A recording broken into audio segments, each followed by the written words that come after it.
Peace and love, y'all. It's your brother A.D.V.I.S, and we are here with another episode of What's the Word Wednesday, Season 3, Episode 2. So bounce to the rhythm of the beat, walk on. I'm just playing. But with that, thank y'all again for coming through. We have another packed episode again today. And thank y'all for coming through and supporting. But as we usually do, I'm going to go ahead and I'm going to throw in the comments the topics for tonight, as well as you saw already pinned the logo for this season. So again, shouts out to everyone that will be watching this now, as well as watching this later, whether on Instagram or YouTube. If you are going to on YouTube, subscribe to your boy at A.D.V.I.S Speaks, because there is more content and more information to be coming. So please subscribe to your boy. I'm trying to reach 1,000 subscribers and beyond. So help a brother out. Second, when y'all come in, let me know how y'all doing, how y'all feeling, and what's the word. Just check in, see how we feeling. And as that's going on, I want y'all. I don't know. I don't know where I was going with that, y'all. But again, thank y'all for coming in and supporting. Now, for today's episode, as we wait for people to come in, we're going to be getting into, of course, current events. So keeping up what's going on with the news. Most of it is happening with Russia and Ukraine. Second, we're going to get into the topic of nature versus nurture. And then lastly, we're going to talk about, are we living natural lives? We're going to break that down, get into it, and figure it all out. But again, let's hang, let's chill, and let me know, what's the word?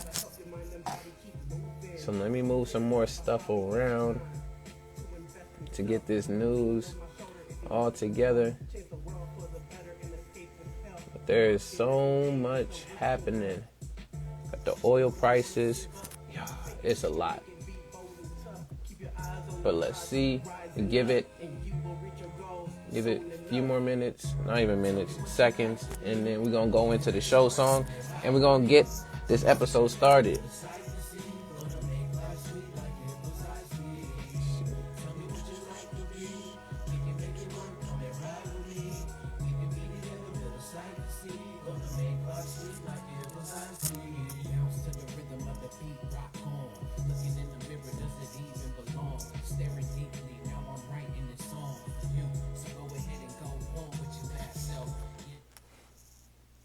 And there it is, y'all. Let's go ahead.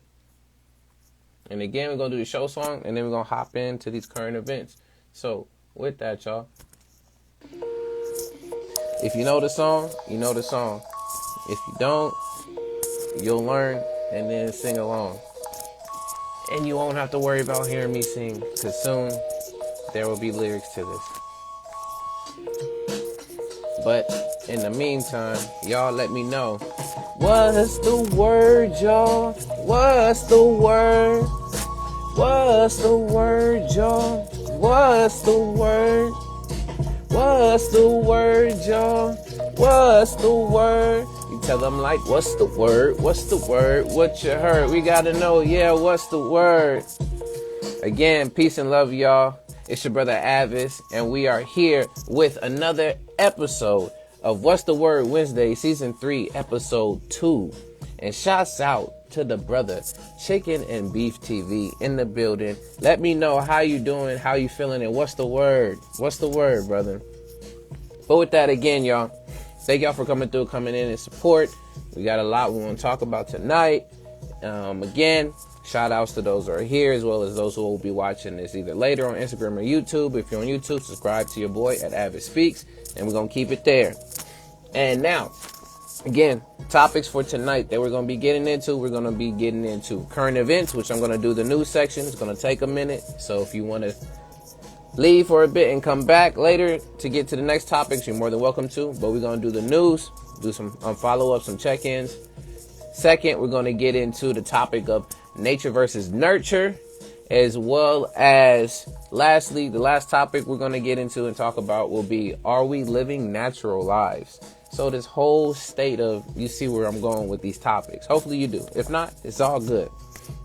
But with that, let's go ahead and let's get into these current events. Now, for these current events, y'all, right now, what is going on currently, for sure, y'all already know the whole Russia and Ukraine. So I'm definitely going to start off with that and just go through the live updates of what's happening right now, because I haven't kept up too much. There's only a bit I've seen. Then we're going to talk about what's going on because of this happening with Russia and what's happening with their image. We'll get into some more, the state of address from Biden, talk about some climate change, as well as Biden's new, or the White House's COVID-19 plan. But with that, y'all, let's go ahead and I'm going to start with the first one, which I'm going to just be reading some headlines.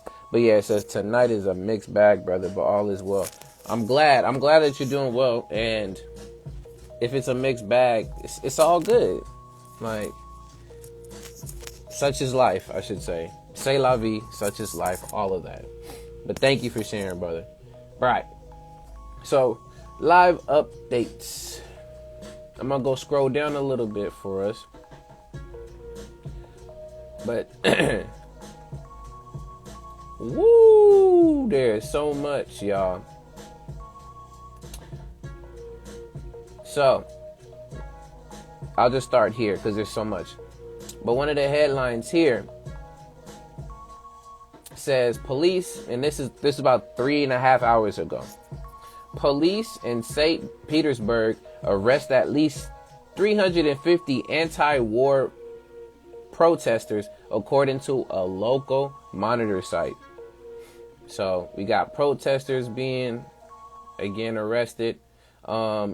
Zelensky, the next one, Zelensky claims deteriorating morale among Russian troops because of all of this going on. You're starting to see, the feel of the morale between them and the troops is going down. And then next thing we have, it says Putin finds some friends in Latin America as the UNGA condemns Russia's invasion, which I'll have some more updates on that too, with what's going on with all of this. Next one, China asks Russia to delay invasion of Ukraine until after Olympics, Western intel shows. Since folks know, if not you don't know about it too, that China is backing Russia, or at least from what I've heard in the news. So that's a part of that highlight there. Another one saying Russian military strikes at least 3 schools, cathedrals, and shops in, if I'm saying this, Kharkiv, if I'm saying it right. I may be saying it wrong. But we got that going on, y'all. Biden's advisor sanction goals is putting the pain to Putin and making sure Americans don't pay. So the U.S. has put sanctions on Russia. I don't know all the full details. What's going on, Mr. Jones? Peace and love. Peace and love. What's the word? Let me know. What's the word? But along with that, next thing, it says Russian soldiers captured by Ukrainian forces in southern city of Mykolaiv. Just updating right now. So I'm doing some news right now. This is the news portion. Welcome to those who are here. If it's your first time, this is What's the Word Wednesdays. Basically, in this whole setup, this is a community opened dialogue as I'm updating folks on news, as well as we get into topics and we just build.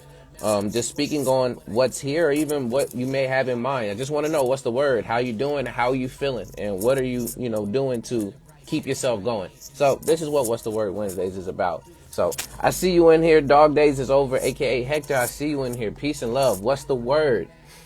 But the more recent one I'll drop off to y'all. It says new satellite images show destruction wreaked by Russian strikes in areas of north of Kiev, Kiev, if I'm saying this right, man. Again, my pronunciations on some of this stuff is terrible, but yes, just letting you know,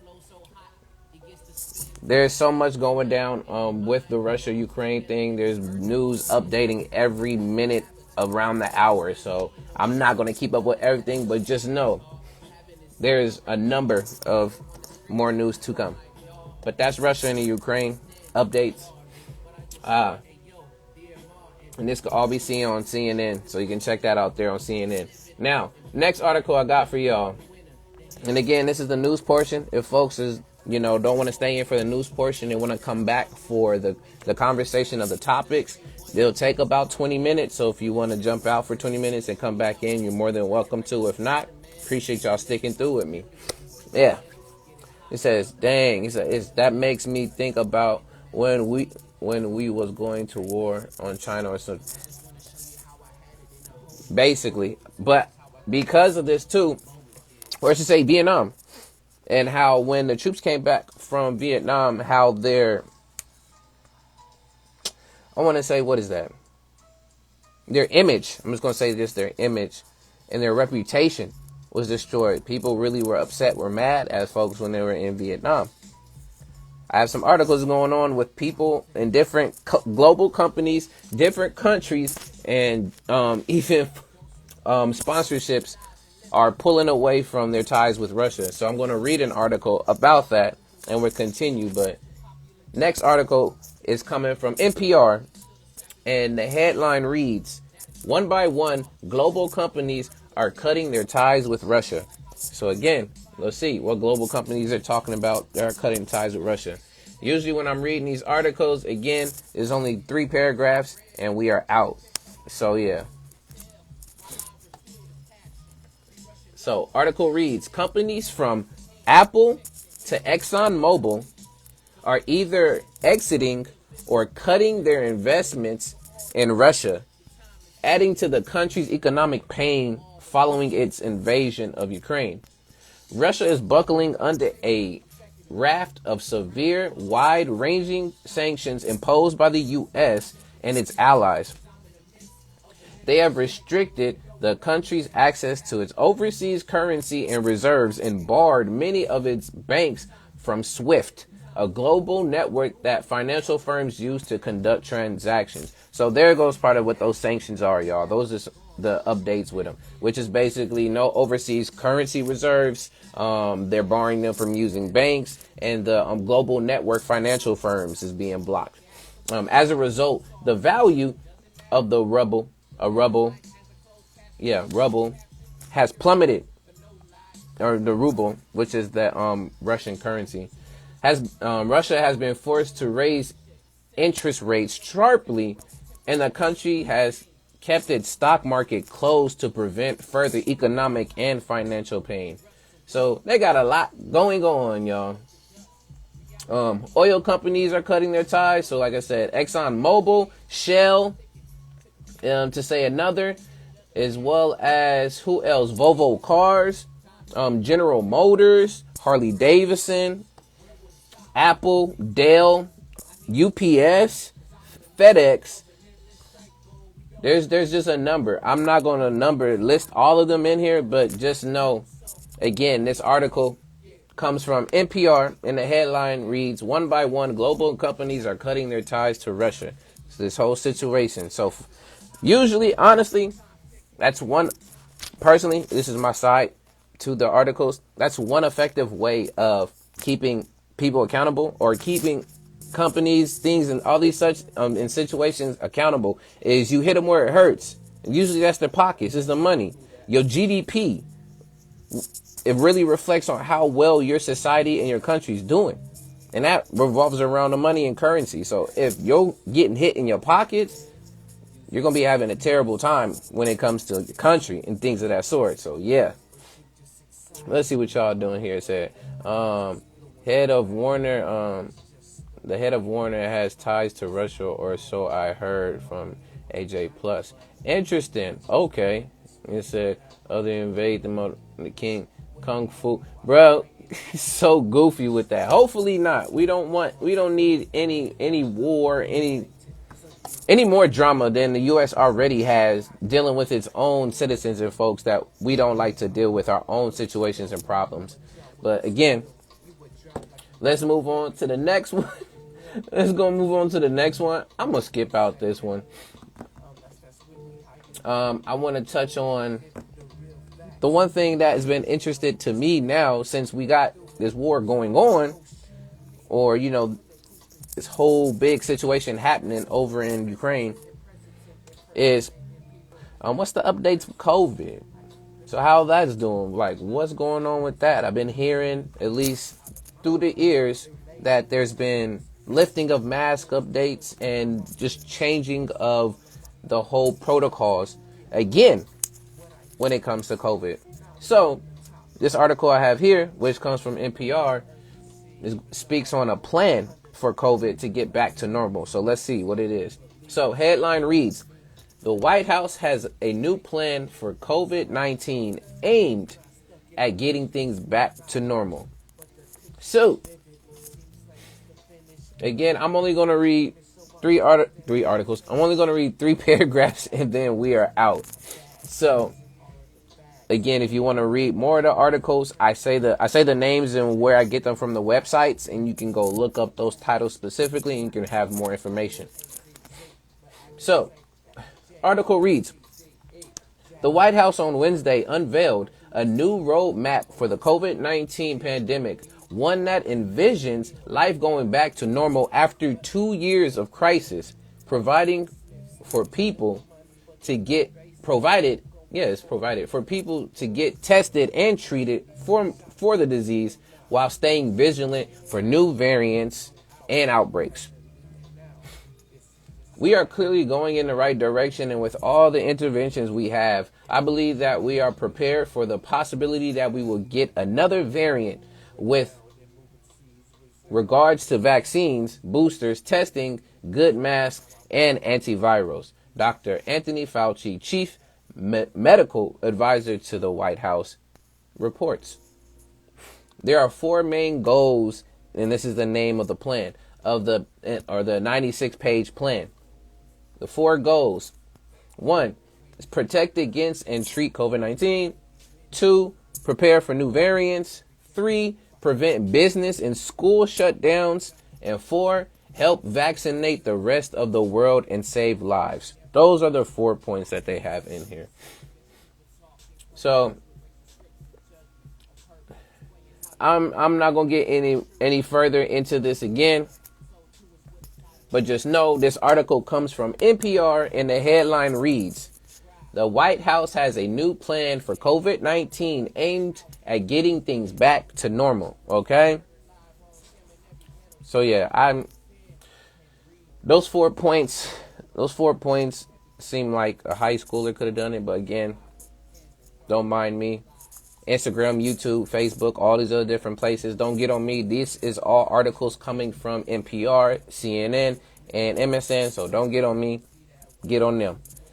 But yeah, let me go ahead and look in the comments real quick as we keep going, because y'all are going in. It said, I'm sending Mary J. Blige to the war with a bucket of... Wow, you remembered, bro. That was... I don't know why she did that commercial, but y'all are goofy. Those mandates on and off like a light switch. 1000%. And I'm just like, yo, the transparency with a lot of this is, I'm not gonna say it's non-existent. It is done terribly. There's no accountability, at least on my side. There's no humility added to it, where it's just like, no, do this, do that, do this, do that. Then instead of accepting and taking, again, the responsibility and accountability of, things has changed. So much is going on. We want to make it up to y'all. There's a way about going about all of this. Most of it is just, this has changed, that's changed. So now you do this, do that. Oh, now you can't do this, do that, and go back and forth. And there's no check in and be like, yeah, we know a lot of things is changing and stuff. We just want to let you know that. I don't hear a lot of that. And that's why some people get upset and mad with what's going on with all of this stuff. I said things will never be normal again. So toxic to try to enforce normalcy. Yeah, I mean, norms is created by society, but in actuality, being normal is all dependent on your own individual perspective. Said, not to mention the dire IPCC report on environmental destruction. And yes, I was going to talk about some climate change, but yes, who refuse to wear their mask. Really, I'm not saying that whole thing. You're goofy as heck, bro. But they were thinking about doing that in China. That was one of the other ways to test for COVID was to do that. Oh my goodness. LOL, Mary J. and chicken is classic. Y'all are goofy as heck. But with that, let's move to the next article, y'all. And this article again comes from NPR. And the headline reads, 5 takeaways from Biden's State of the Union address, which I didn't even know was going on. So I'm just going to give y'all those 5 points. Of course, I'm going to read 3 paragraphs, and then I'm going to just read what those 5 points were.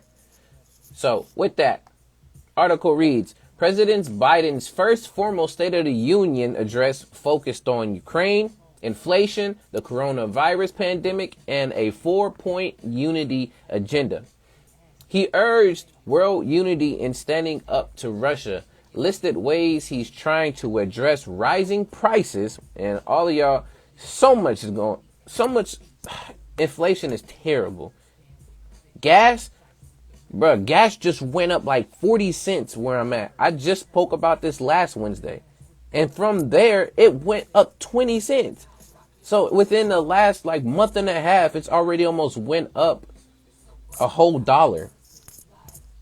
Unbelievable. As well as food in the markets. I digress. And offered an optimistic outlook about the end of the pandemic. So the next thing, Biden made mention of some progressive policy items, such as the need for robust voting rights legislation, and stood up for transgender and abortion rights, while leaving out some other topics such as climate change. While leaving out some other topics. Again, every time when y'all, if you read it or you listen to the news, always know there's a coded language. Break it down. Figure out what is really being said. Because they code it with a lot of things and you got to be able to pull out. That's where the comprehension comes into play. But here are the 5 points and then we'll move on. So the 5 points from the address. First one, this was a much more unified looking Congress for the most part than in the past years. That's the 1 point. The second point, Biden painted an optimistic portrait of life after COVID. Interesting. Third one, he tried to empathize on inflation, but delivered a healthy dose of economic nationalism. So he's like, yeah, I get it's going on, but no. Tried. You see, keyword, tried. So do they really care? Like Michael Jackson said, all I want to say is that they don't really care about us. Like, pay attention.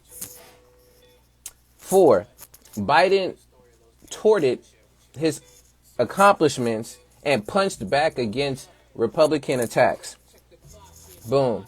And the last thing, number 5, not quite triangulation, but getting close. I don't know what triangulation is in particular, but I guess putting things into some type of function of a triangle to get things right. I don't know.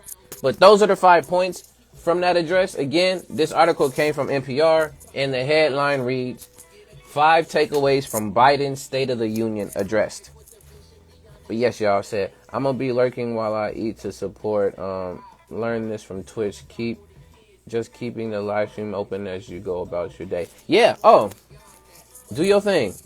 I appreciate you even being up in here. Appreciate everyone that comes through. You know, y'all are what make the show. So thank y'all. Right. Got 2 more articles, y'all. And then we're going to go and get into the topic portion of the shows. So let's continue.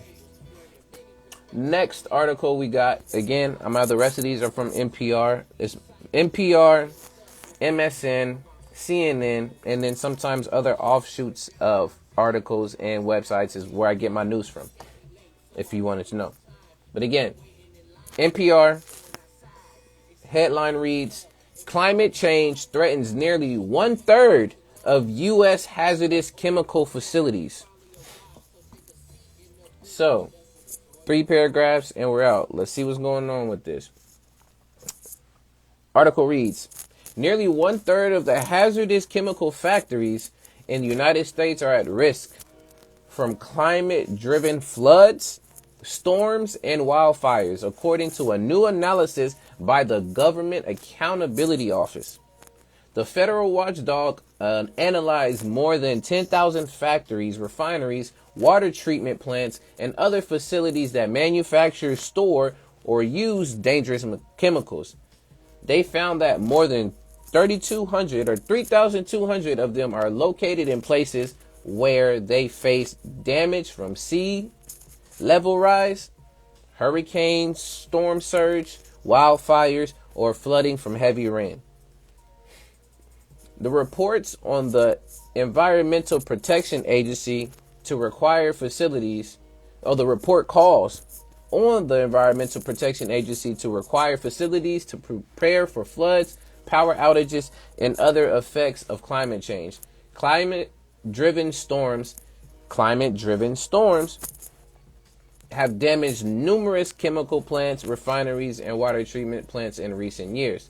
The most stark examples have unfolded during hurricanes. In 2021, Hurricane Ida caused leaks and power outages at facilities from Louisiana to New Jersey. In 2020, Hurricane Laura forced tens of thousands of people near Lake Charles. I can't even think of right now what that is. I think it's Lake Charles, if it's Louisiana, if I'm wrong, to shelter in place after a local chemical plant was damaged and began leaking dangerous chlorine gas. And in 2017, flooding from Hurricane Harvey caused massive sewage leaks and water treatment plants and caused at least one chemical plant to catch fire and burn for days. So, y'all, again, I'm going to leave it there. But just know this article, again, comes from NPR. Headline reads, climate change threatens nearly 1/3 of U.S. hazardous chemical facilities. Y'all, so when they say that there is no such thing, that climate change and things is not happening, just know that part of this is an effect of what we are outputting into the climate. And it's coming back and it's showing what we're putting out in it. And last but not least, y'all, it's a quick update from last time about the oil prices.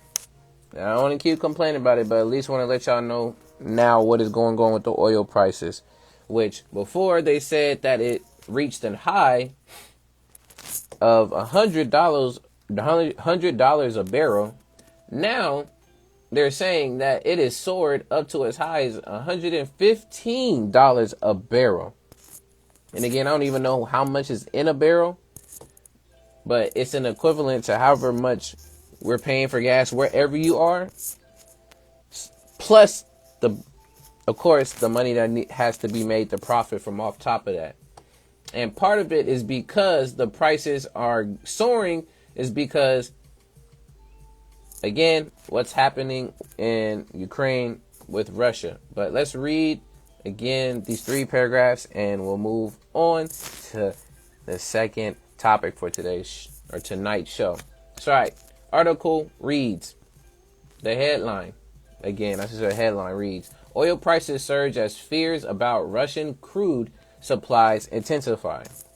Article reads, oil prices continue to surge on Wednesday with markets bracing for some serious disruptions to crude supplies from Russia as Moscow's invasion of Ukraine grinds on.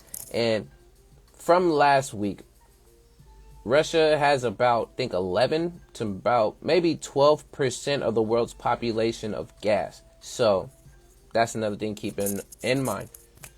Second, the global benchmark Brent soared to as high as $115 a barrel on Wednesday, just days after breaking the triple-digit mark for the first time in 7 years. Although the U.S. and its allies intentionally avoided targeting Russia's energy supplies, they have hit the country with unprecedented financial sanctions. Those actions have made oil producers like refineries worry of the risk posed by future sanctions if they enter new contracts now. And the prices for things like tankers are soaring as more companies refuse to do business with Russia. Again, I'm not going to get too further into this one here, but just know if you keep on seeing the prices rise, it is because the war is because profits have to be made, and the supply and demand is, when the supply is low, the demand is high. But with that, y'all, that is all the news, and that is all the current events I have. If you have any news you want to share and I didn't get to say before, please throw them in the comments. Please let me know, because again, I have this part of the news that's going on, but if y'all have anything that's close to home to you or maybe happening around you, please share it. Please do, because again, helps us all be informed so we know how to make our choices and decisions and best prepare for what may come. So, with that, next topic for tonight that we're going to get into, we're going to talk about, is the topic of nature versus nurture. Now, before I start this topic, again, this is open to anyone to come in and join and share their thoughts on these topics that we have for tonight. But the disclaimer is, if you're not comfortable with knowing that this is going to be on YouTube and Instagram later on for a playback, and you don't want to be seen on screen, then that is fine. You can stay in the comments and share from there. If you're comfortable and you're okay with that, I will share this and it'll go out there. So this is just, again, a disclaimer there. But with that, y'all, let's get into this whole idea, again, of the topic of nature versus nurture. Now, again, when you think of nature versus nurture, I want y'all to put in the comments, what are some of the thoughts, ideas, and words that come to mind when you think of nature versus nurture.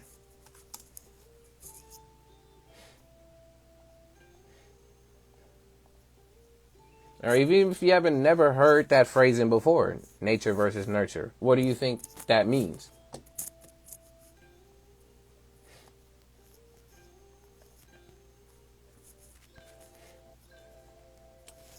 So, while y'all thinking about that, I'm going to share, again, my meanings on that. And then we're going to get deeper into, okay, what does this have to apply with or do with, and why we got to talk about it. So, when it comes to nature versus nurture, where some folks can get it misconstrued or misunderstood, when we speak of nature, we're not talking about what's naturally happening around us. You know, what's out there in the world, like trees, grass, all that's there when it comes to the outside world of nature, the environment. The nature that is in this particular context of nature versus nurture is actually having to do with your biology, having to do with your genes, and how your genes and your biology have an impact on you as an individual. So, of course, with your family, heredity, all of those things. So that's what we speak about when it talks about nature. Now, nurture is the opposite. The nurture is what our outside environment and our own life experiences have given to us in that particular way. So when you think of nature versus nurture, it is basically biology, your genes, versus your life experiences and environment. Just so we can get that straight all together. I'm not too sure where this concept specifically comes from. I don't know if it's just from only psychology, if this is from biology, any of the ologies, okay? But wanted to at least give some background on the differences, because I used to get them confused. I used to think that nature was the environment and then nurture was like your genes and like your family, and in that particular case, but it's actually the flip. Get that? But yes, so what I want to speak about when it comes to nature versus nurture, specifically I want to talk about how, again, we already said the differences, but how each have an impact on you, and where do you specifically, I should say, draw from when it comes to either one of those two.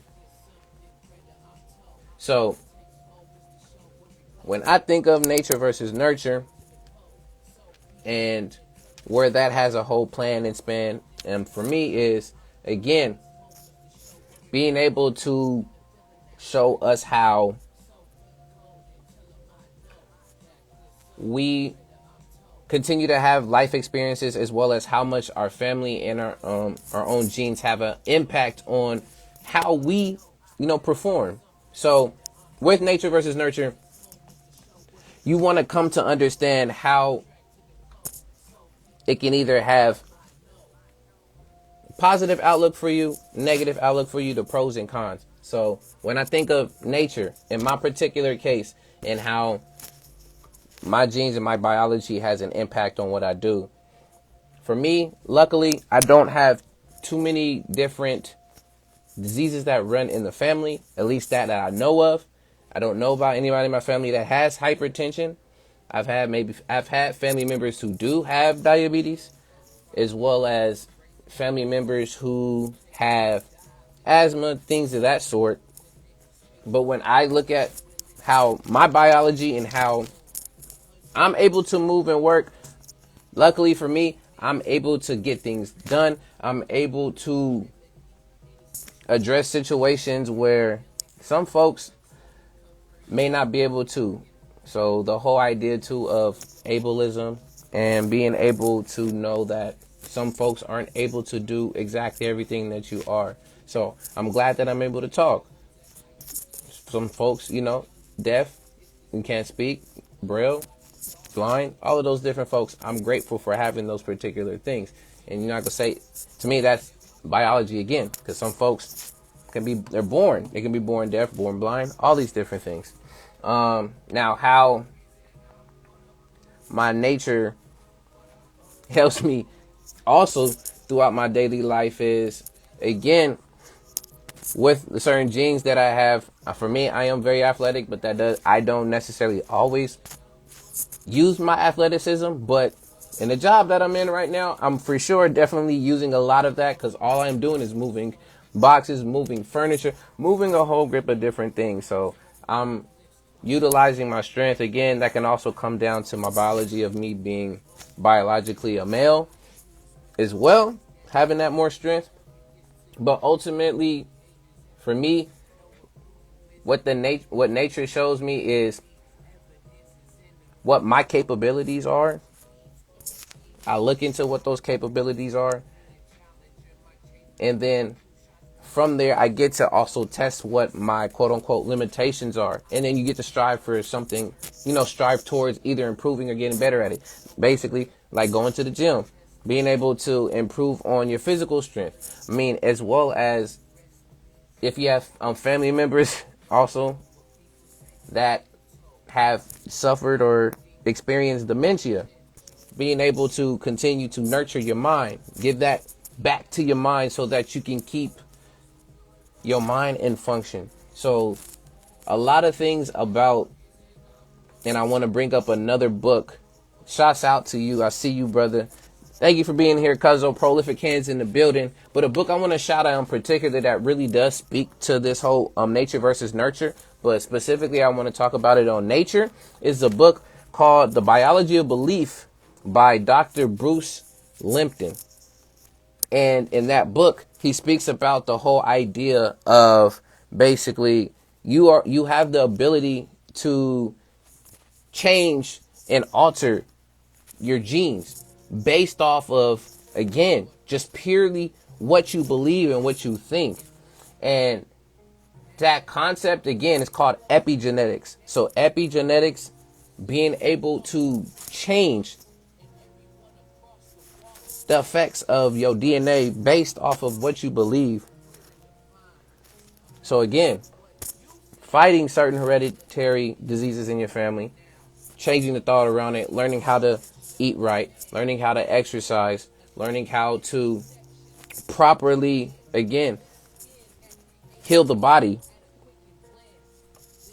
is part of that whole concept in the book of biology belief. Is known that if you believe it in here, it has an ultimate effect down here. Because our brains are very, very malleable. They change over time with more information that we get, or even less information that we get. Our bodies on a daily basis is changing. Whether if, again, what you eat, what you're drinking, the skin cells, they change after a certain amount of times. You know, the organs and things of that sort all change after certain different times. So, keeping that in mind, I brought that book up is because of the fact that it even goes deeper into the science. It goes deeper into the doctor talking about his experiences of his lifestyle and how he switched over before he even became and got his, PhD, his doctorate, and became a doctor. Talked about his life experiences, which on that side could be the nurture aspect of things. But we'll get into nurture in a bit. But the pros and cons, I would say, to nature in this aspect of just you as a person is it does come to those thoughts. Sometimes those self-defeating thoughts. And what I mean by that is if you find out that you can't do a particular thing, and sometimes you might not be able because you might not biologically be able to do it. But what that does is that it innately starts to build a block in your mind on, whoops, if I can't do that, and then the next time you fail at doing something else, you go back and you get that reminder from, well, it's my biology. There's nothing I can do about it. I can't do it because of the fact that that's just my nature. That's just who I am. I can't change that. And there's some things, again, yes, that you cannot change. But being able to tell the difference between something that you can't change and something that you can improve upon, you have to be very careful. Because, again, as I said, that could be a con when it comes to exhibiting your own nature. Now, I've already talked about some of the pros. Depending on whatever you have, it can improve upon the skills you already have artistically, athletically. I know I'm doing a lot of physical stuff. There's also, again, the intellectual aspect of it, too. There's some folks who just born, quote unquote, that's gifted or prodigies at a very young age. And you have to take note of that and just know I remember there's a few kids. This was back when I was graduating high school and going into college, hearing about 10, 11, 12-year-olds attending universities already. So it's all not only just the perspective, but it's also how you perceive and you look at the perspective. So you have to be mindful when it comes to that. And don't use, it's just because it's in my nature. I can't change that as a crutch. Because ultimately, that can lead you down a very self-destructive path that you're not going to want to end up going down. Now, I'll get back more into nature and nurture and which one, more so you see yourself using a lot more, maybe even on a daily basis, because we have a mix. It means a mix of both. You're going to have life experiences on a day-to-day basis, but again, being able to be aware of these things. Now, when it comes to nurture, now your outside environment, your life experiences, that, of course, has a major impact on how you're going to perceive the world, people, situations, and everything around you. Basically socialization, being socialized, being programmed into what's happening and going on. That happened once we were born and brought into this world. There's things that we can innately do. Again, that's the nature of things. And then the nurture things is those that are learned. These are not something that is already within us innately. It has been born in us and it's there. These are things that, like I said, they're trained, they're programmed, they're learned once you come out into the world.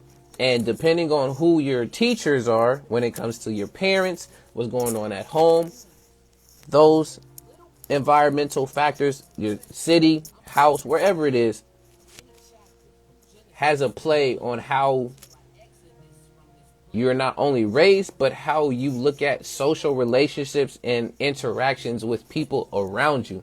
So you have to know what you like to be around and what you don't like to be around. And what's going on, Kundan? What's the word? Good to see you in here. Thank you for coming through. And you want to think about, when it comes to the nurture side of things, of how these day-to-day experiences, your day-to-day interactions with people, has an impact on how you see yourself and how you are as a person. Not learning how to take things personally, while at the same time learning how to process what's happening around you and not just ignore it, not avoid it, not be blind to it, but to take note of it and wonder, one, what can you learn from it? Two, how can you either not say prevent, but how can you at least keep yourself, have a less chance of that happening around you? Or three, have a higher chance of likability of that happening around you. And then four, how will you weave that into your daily living? So let me see. Y'all are going in right now. Let's see. He said, I was at my dear to celebrate my house. I'm not going to even try. I'm terrible. He said, I'm a G. I'm starting to read the book Hinduism and Nature, but we in sync again. That's just how it goes. Every single time, Kundan, all the time. So yeah, talk about nature versus nurture. I talked a bit about nature. I may have rambled, y'all. If I'm not making any sense, please, y'all can put it down in the comments. It's like, yo, I don't know what you're talking about. But I'm trying my best to do so. But a lot of this, I just like to do it again in a discussion style, and honestly, just with what I know inside me. But yeah, again, y'all can join in, add to the conversation. But again, we're talking about nature versus nurture right now. Later on, we'll talk about the last topic, which is about, are we living natural lives? But again, let's get back into the nurture. Now, depending on where you are in the world, depending where you are in the neighborhood, your city, state, all of those different things, they will have a special impact on you. And that can be to your benefit, or it can also be to your destruction or demise or your downfall. All the D's that you want to end up saying. And when it comes to nurturing yourself and putting yourself in those different places, again, you have to take the initiative to do so. Because when you are in that state, or you are in different places that help to nurture something within you, again, it can be a skill, it can be a love for something, it can be an idea, it can be literally a way to end up helping you cope or find a new particular, again, skill to help around with. You have to keep your eye on what that is. And an example I can give for that, y'all, for me in particular, is when I was in college, again, and that's another environment.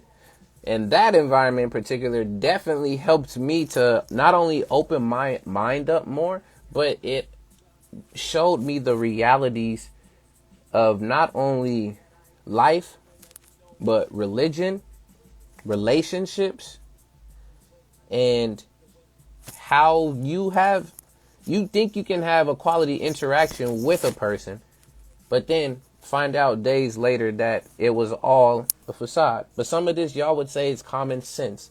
But how would we also know what common sense is if we've not had an experience around knowing something that is commonly known? So that nurture aspect may not be able to have not nurtured the whole idea of having common sense and knowing that, is it really even common to have those type of senses? That's why, to me, this whole topic here is important to think about when nature versus nurture. Not one is better than the other, but how both of these have an influence on you in general, do a day-to-day basis, because then this will help you to build on, okay, what's the common sense of, okay, what my body is experiencing as well as what's happening happening around me. So that's all of that there. You said, I'm on my laptop. I need to turn on my phone to join, so I may join later, but just for a bit because I gotta go. That's all good. Again, anybody's welcome to join, and it's not a rush. It's not anything of like, oh, y'all have to do this. But it just builds on the conversations, because I do build from y'all too. So I'm grateful.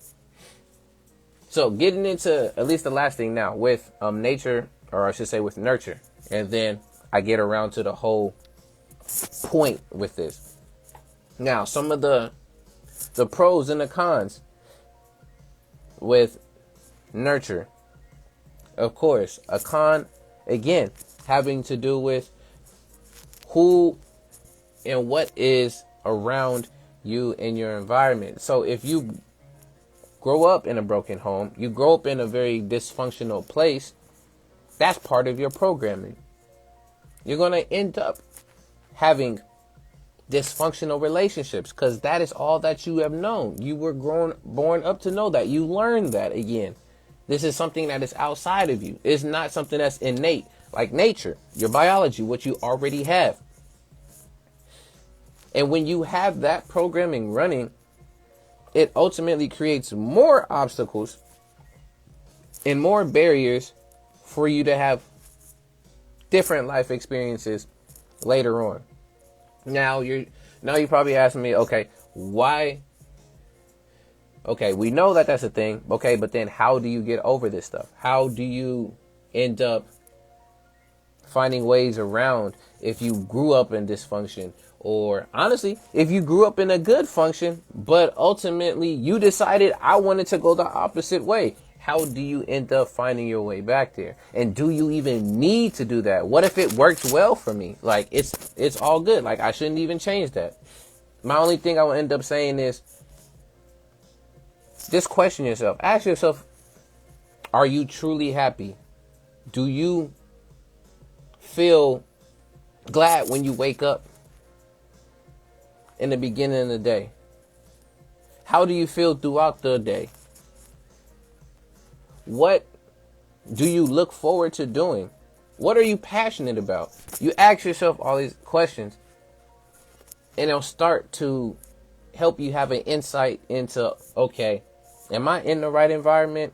Am I really doing what's helpful for me, as well as maybe even helpful for my family members, my auntie, my uncle, my brothers, my friends that are around me, the places that I go to? Like, how is that having,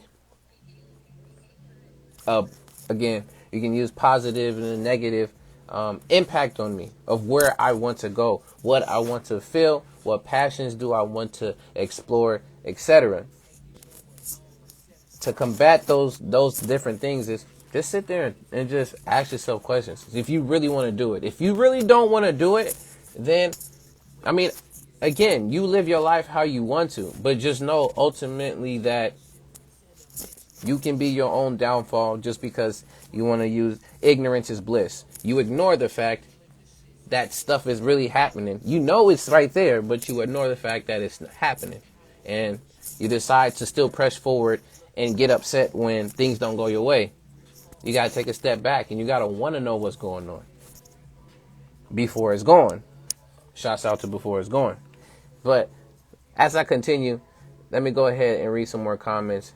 It says, I think we need a good balance of both nature and nurture, but without being controlling or manipulative. That's an interesting. I like that. I agree with definitely. It's there. It's in us. That's what we do on a daily basis. Our body does it on a daily basis. Speaking of that, homeostasis. You know when you are tired, you know what you got to end up doing. Go ahead, take a nap if you can. You know when you need to eat. You know when you need some water. That's your body telling you. Your body is always constantly trying to stay at a balance. So the same thing with your experiences and what's happening around in your environment. There is some type of play always about balance wherever you're going. So you have to be mindful that that's just how, again, that's how the flow of life goes. And if you are more in one area than the other, you'll start to experience and see those signs and learn how to read those signs. If you're not too sure what those signs are, again, go 12, 13, 14 hours without drinking water and see what happens. Do intermittent fasting, see what happens. Don't eat at all. And you'll see on that spectrum how it moves and how it shifts and how that changes. As well as same thing. Go 2 days without contacting anybody. Your mom, dad, significant other, friends. Don't contact anybody. See what happens. Don't pick up the phone. Don't do nothing. See what happens. And that lets you know those are the signs. And you start to learn and read the signs. So when things like that happens, again, sporadically, it's going to just come at you. You never know what's going to happen. You'll know for sure. So just doing, I know you don't always have to be testing yourself, but ultimately for you to really get that experience, to apply what you know, knowledge, knowing the ledge, and to apply it becomes wisdom, a wise dome. You have to put that into action. So there's just some ways. Again, it's popping in my head right now. But again, it also comes back to what is actually nature, because so many people are influenced by a false sense of nature due to colonial programming and evangelical programming such as purity culture and queer phobia. Yes. So in this case, if we were speaking about it earlier, Kundan, I just want to make sure the nature that I'm speaking on in this case is biology. And if you are talking about biology in this particular case, and nurture having to do with your environmental and relationships and things outside of you, your experiences.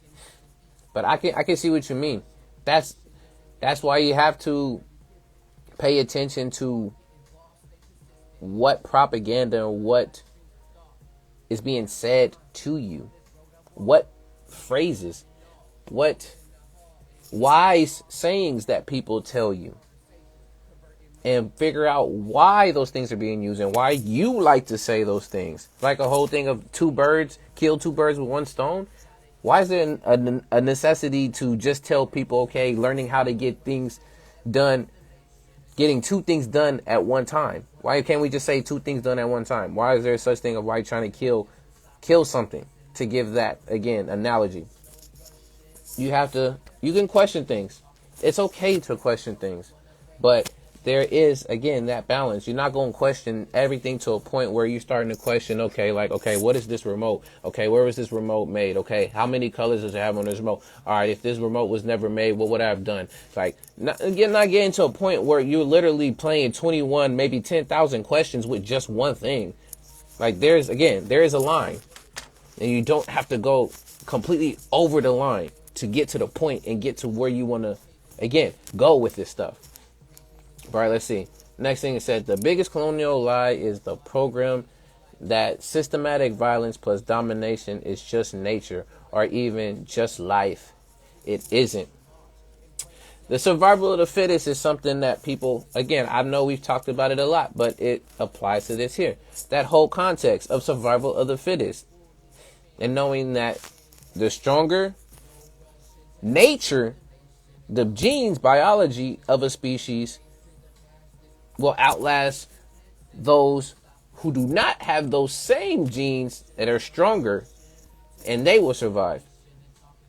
We've taken that thought and we ran that into the ground to the point of that's just, again, human nature. It's to, we going to be survivors. I have to have the perfect genes. We're going to breed. In some aspects, Yes. But again, as I said earlier, you can't allow that to be your fallback excuse or crutch, because that also, again, will lead you down a road of destruction. I'm going to say another D word, dissatisfaction. And you will ultimately be questioning, am I really liking living? I'm liking my life. I'm not talking about self-alt deleting, not that particular thing, but talking about how, it just feels like another day. Like, that's it. Like, there's no drive, there's no passion, there's no motivation for anything. So it's all good. It's all good. So let's see. Say, when I was sick, I found I could go at least 18 or 19 hours fasting. Yes. You'll be surprised on how powerful your body is. Again, that's why getting in touch with your nature, your biology, and learning your body is so important, because as much as we have technology and, news and all these medicines that help, that's another, again, flaw within the medical system, is a lot of different dosage, a lot of medicines, and a lot of over-the-counter drugs are all scaled in particular to mostly male or female white people. So you don't know the doses going to be correct for different races, as well as different ages with races, and the whole plethora.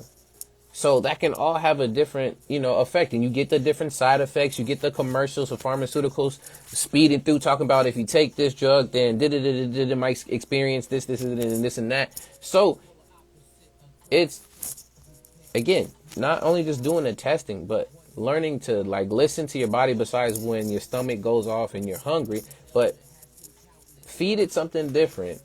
Work it out. Learn what your body likes, doesn't like, because then ultimately you can learn how to heal your own body because of the fact that you've learned it so well. And yes, you can use resources outside of that. Yes, there's books. Yes, you can still go and get stuff from the doctor. You can still go and get help and consultations from, healers. And I'm learning different things, herbs, medicinal, a lot of natural, remedies are great. And there used to be such a big, I know they're getting back into that being a push, but there used to be such a big push of traditions and vast different cultures of grandparents were passing down natural remedies when it came to common colds, when it came to different types of sicknesses. And that was just passed down. Now that's not, again, common knowledge. Some of this stuff you got to go and search and look for it, because then what we would use for a headache, now, like a Tylenol or a Bayer or an Advil, back way when there was a particular plant or herb that can do that, it might have done it even maybe times better or at the same amount. But we don't have this particular knowledge. You got to go look this stuff up. That's, again, you getting into learning more about your body. But yes, fasting. Fasting is a great way. Honestly, that's how I clean myself out when I need to. I usually go on a water fast. I've done that for me. Again, you learn your body. If you know it's your first time doing stuff like that, I wouldn't recommend just going only on a water fast. I would try what we call intermittent fasting, because you're already fasting when you sleep. But I'm not going to get into fasting, because that's something later on down the line. We talked about it before, but just knowing your body, you'll be surprised of how powerful and what you can really do with it. Say, yes, biology versus environment is a better way to frame it, although there are lies around about what biology even is, such as the sex binary, not just the gender binary. Again, that's a whole nother setup, Kundan, for sure. I won't be trying to go too deep into that, but again, we're not going into they're basing it off of the XY and then the XX chromosome. There's multiple different variations, because there's such thing as mutations, as well as there's such thing as just alterations. There's so much of that. And again, We can open up Pandora's box in those particular terms.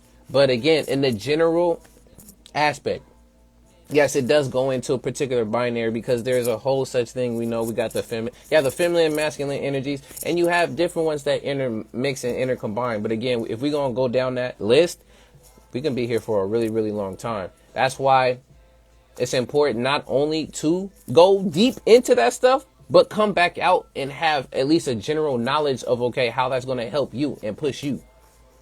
So, yeah. So if I remember correctly, even that might be a misconstruing of what Darwin actually said, which was survival of the most adaptable. But I may need to verify. They've also, Darwin's theory of evolution was also, what is that called? It's not defunded, but it was debunked as well. I don't know why I wanted to say that, but I just said it. But that has also been debunked. But most adaptable agrees. It said, I did 4 months of fasting as is. I say, be your own doctor. Yeah, again, because you look it, you have to be your own doctor, but also you're living your life. You're living in your body. So it should be, would think, you say again, like the whole idea of the common sense, well, not really being common. You would think you're the person living in your body, having the experience. So you should be an expert in your experience and the expert in your body. Even though, yes, there's people outside that can know these things and have the, the expertise and be able to share and pass that down to you. But again, outside of that, what are you doing on a 24-hour basis to know more about yourself besides going to work, watching TV, eating, drinking, smoking, playing video games, doing things that are also, that can bring joy, but at the same time, take you away from really connecting with yourself, which I'm always about. Knowledge of self is the foundation. Once you know about self and how to move with self, everything else will fall into line and you'll learn these things very quickly. But again, you got to want to. No one can force you. It's all up to you at the end of the day. People can support you. People can walk along with you, but they can't walk that path for you. So, again, I'm with you on that. Be your own doctor. Saying that's why I call Western science not actual science, but scientism. All the isms, yes. Some white liberals think I am far right when I do this because the U.S. alt-right also uses the same term. We get lost in semantics and we get lost in logistics of language so much because, yes, words are important because words are powerful in their spells. But when getting a point across, again, you have also the emotional aspect that comes in with folks when they're thinking about this stuff. And the logic could go out the window.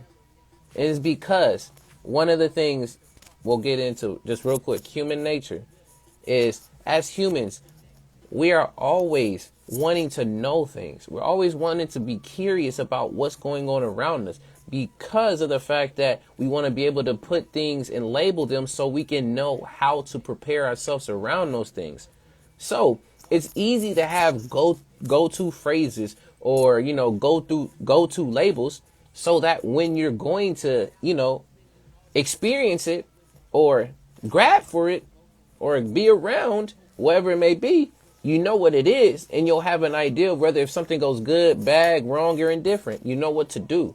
So that's why when some things are foreign or unidentified for us, you feel anxiety, you feel scared. That's why you have the fight, freeze, and fawn, all those different, again, the nature aspect of us that was just born in there, all of those primitive senses and drives that we have. You always gotta look at that. But yeah, shouts out to my brother. It says 6-8 is the best system. 16-8.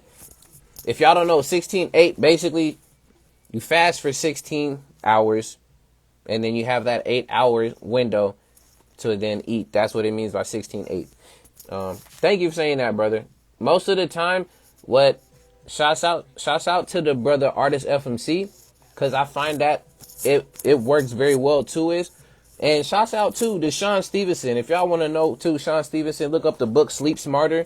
This brother has a lot of information in there too. There's 2 different copies, but there's one is an updated copy. But in there, it also speaks about that whole idea of, the right windows of times to eat.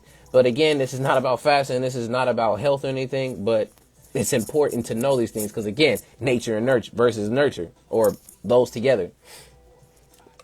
It says, I'm starting to do that now. Tomorrow night I'll start. I do daily 14, 60 hour intermittent fasting. Boom. I just ate some chips and cookies. Look, it's all good. Awareness. Don't beat yourself up.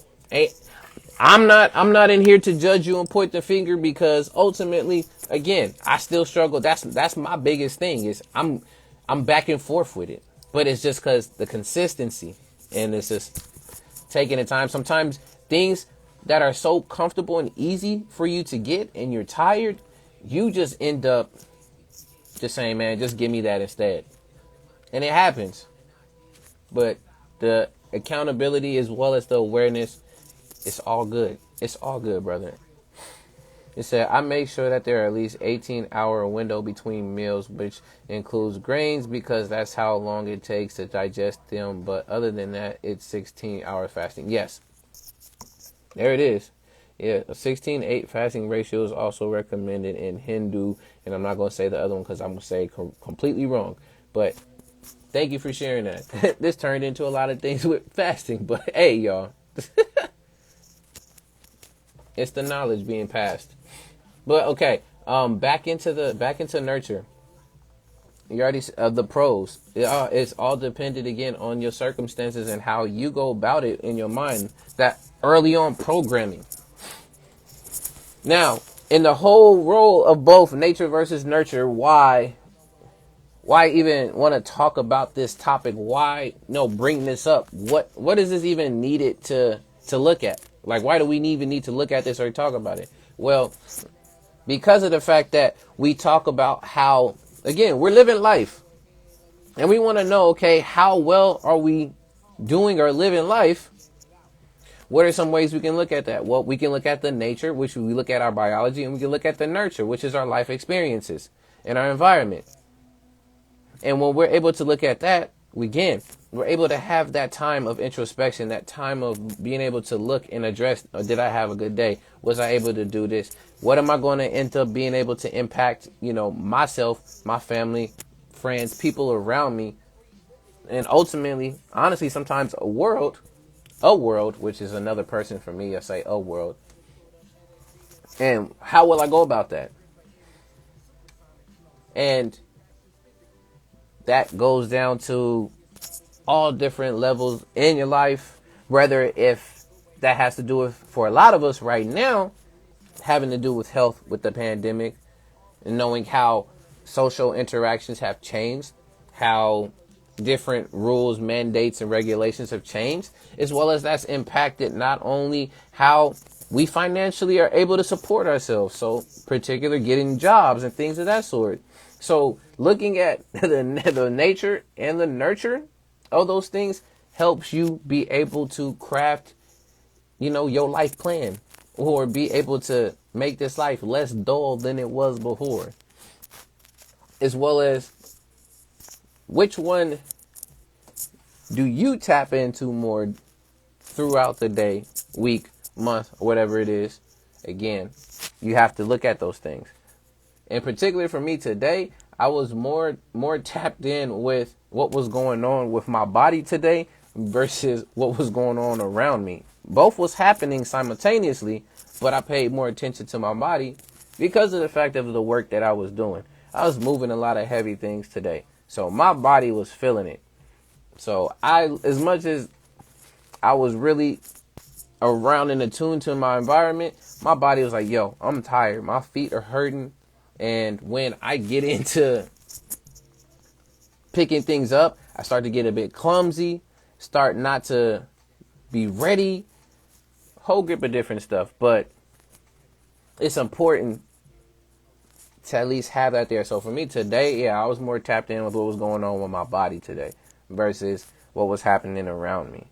Like, that's why I had to end up looking up the news reports and figuring out honestly what was happening, what we were doing, because I didn't even know what was going on. I had to know what's the word. Again, what's the word Wednesdays? Bringing those references in. But you got to ask yourself that. Because again, not one is better than the other because they both happen simultaneously, but you got to be able to do a bit of that check-in so you know, okay, which one in particular is helping me right now. Hey, what's the word? What's the word, Kundan? Thank you for coming. How are you doing? Pretty good.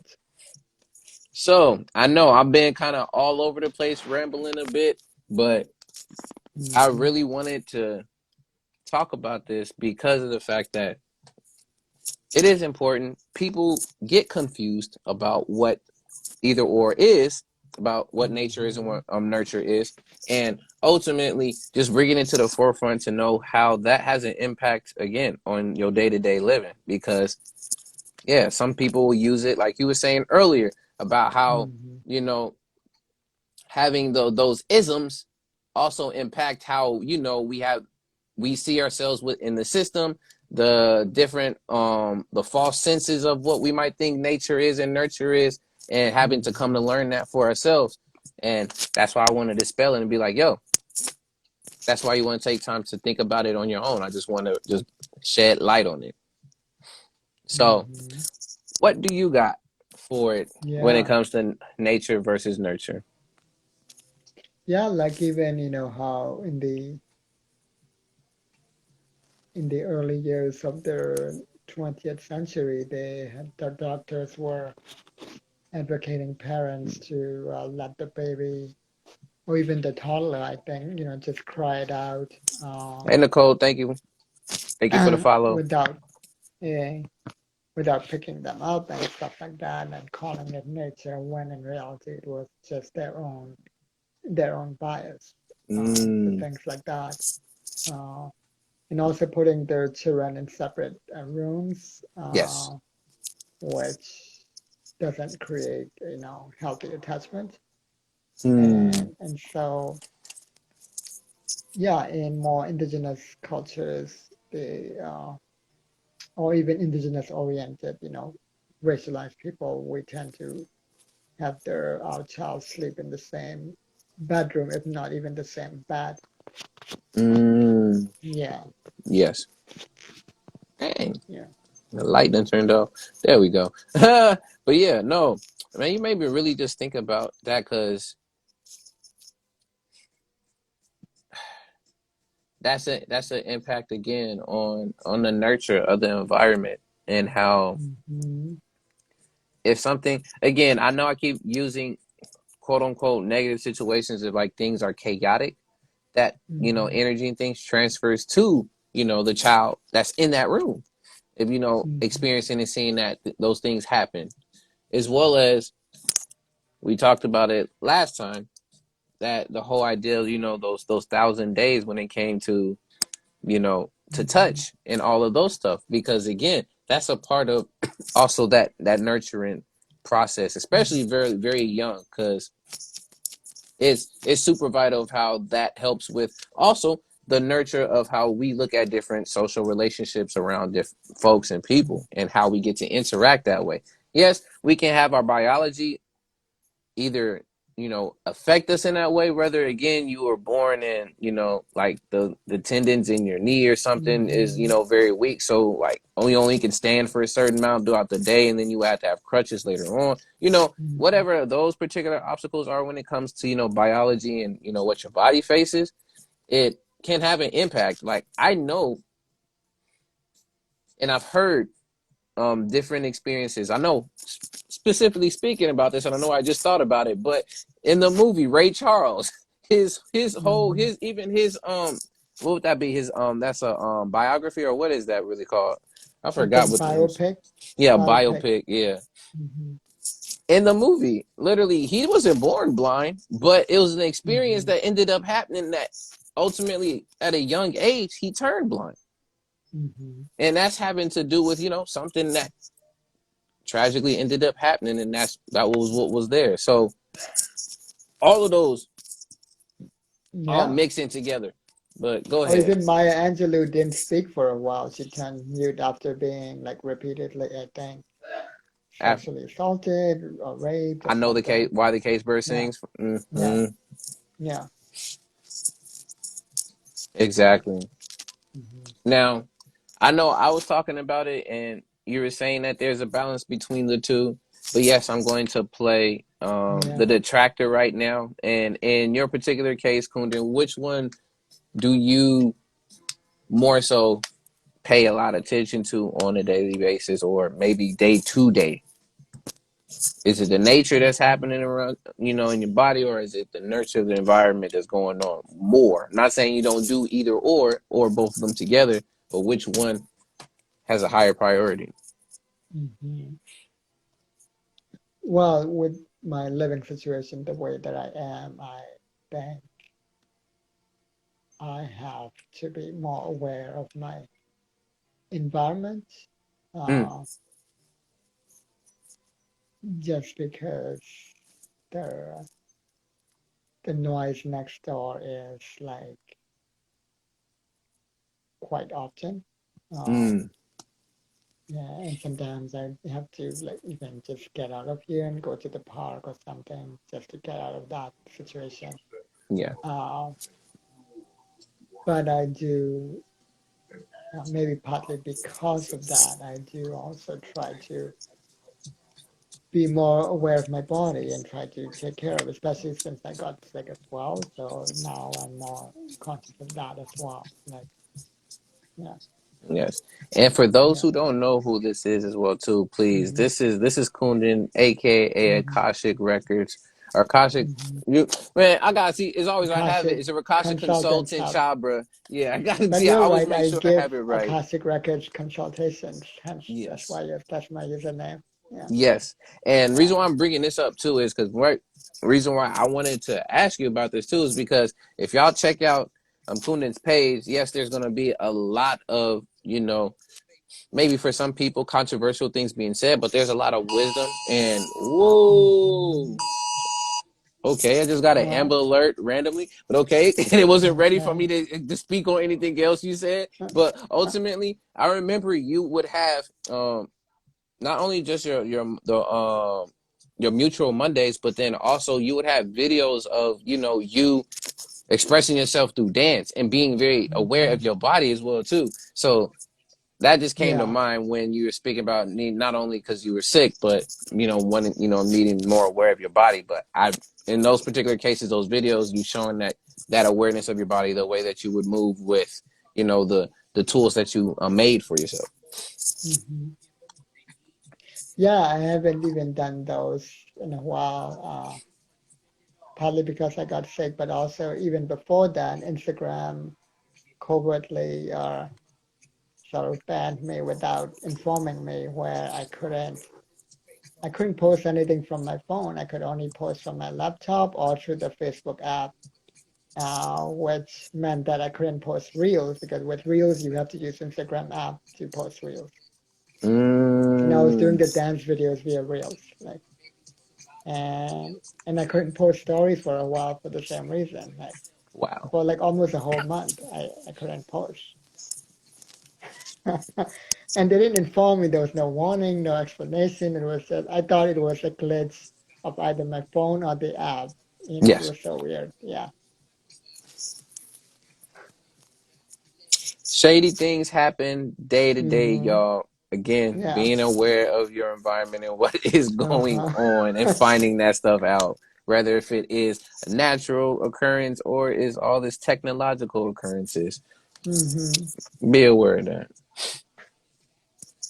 But again, on that on back onto that subject, and then I know I definitely want to get to the last topic before you do head Hmm. out, because again, I always pair these for a certain reason. But Yeah. um overall with the whole debate on nature versus nurture, and which one's better than the other, because you always see a versus, so it's already that Hmm. idea of like, oh, one's better than the other side, rather Yeah. than Like a false binary. Yeah. that's why I flip it. Yes, I use Mm-hmm. again. there's a such thing as what's that called, clickbaiting. This is not to be Mm-hmm. clickbaity, but it's something that's always used. Like you always have a versus something, so it's like, oh, okay, well, when they hear the both sides of what it is, this is Yeah. more so a reasoning and a building on, okay, yeah, I'm more aware of this one, but I may not, and I Mm-hmm. am aware of this one at the same time, but what can I do to become more, clear Mm-hmm. in my nature or my body, my biology, that I'm not as clear when it comes to what happens in my environment. Not saying that that other one is better than the other one, but how can I get a clear consensus and learning from how these two interact with each other? Mm-hmm. So my last thing with asking you, and again, this is to all y'all too that's there in the comments and those I see after on YouTube looking at me weird too. Yes, I'm talking to you too. Yeah. Um, Ultimately, when it comes down to nature versus nurture, how are you going to implement using the knowledge of how your body works and what your environment can do when it comes to the daily impacts? Well, how are you going to use it? Mm-hmm. Right. Um, I don't know if you're how much you've read the book I told you, How to Make Diseases Disappear, Dr. Rangan. I just started You reading it since did. I had downloaded it on my phone. I just started Yeah. reading it. The way I read that book, unlike some other books that are nonfiction, although I read some other nonfiction books in the same way, where I just because he used to divide it into five pillars or five sections. Yeah. I just jump around, like what intrigues me on a given day. So I think that Mm, way I've read at least probably a third of the book in that way, approximately. And okay. so he has the reason why I bring it up because he does have a section on nutrition and then on movement, right? Which is the awareness of the body and biology part. Yeah. I think he also has a section on drinking water, which is probably part of nutrition. Yeah. Yes. But then he also has a section on stillness. Well, stillness is also body awareness, but he has a section on relationships, right? Yes. So that's when we get into the environment, right? Mm-hmm. So, so yeah, even there, it's like you have to. It's both, You have to Mm-hmm. be, and and of course, unfortunately, because of COVID and social distancing, that is uh, kind of hard nowadays. Yeah. But even before that, for me, because of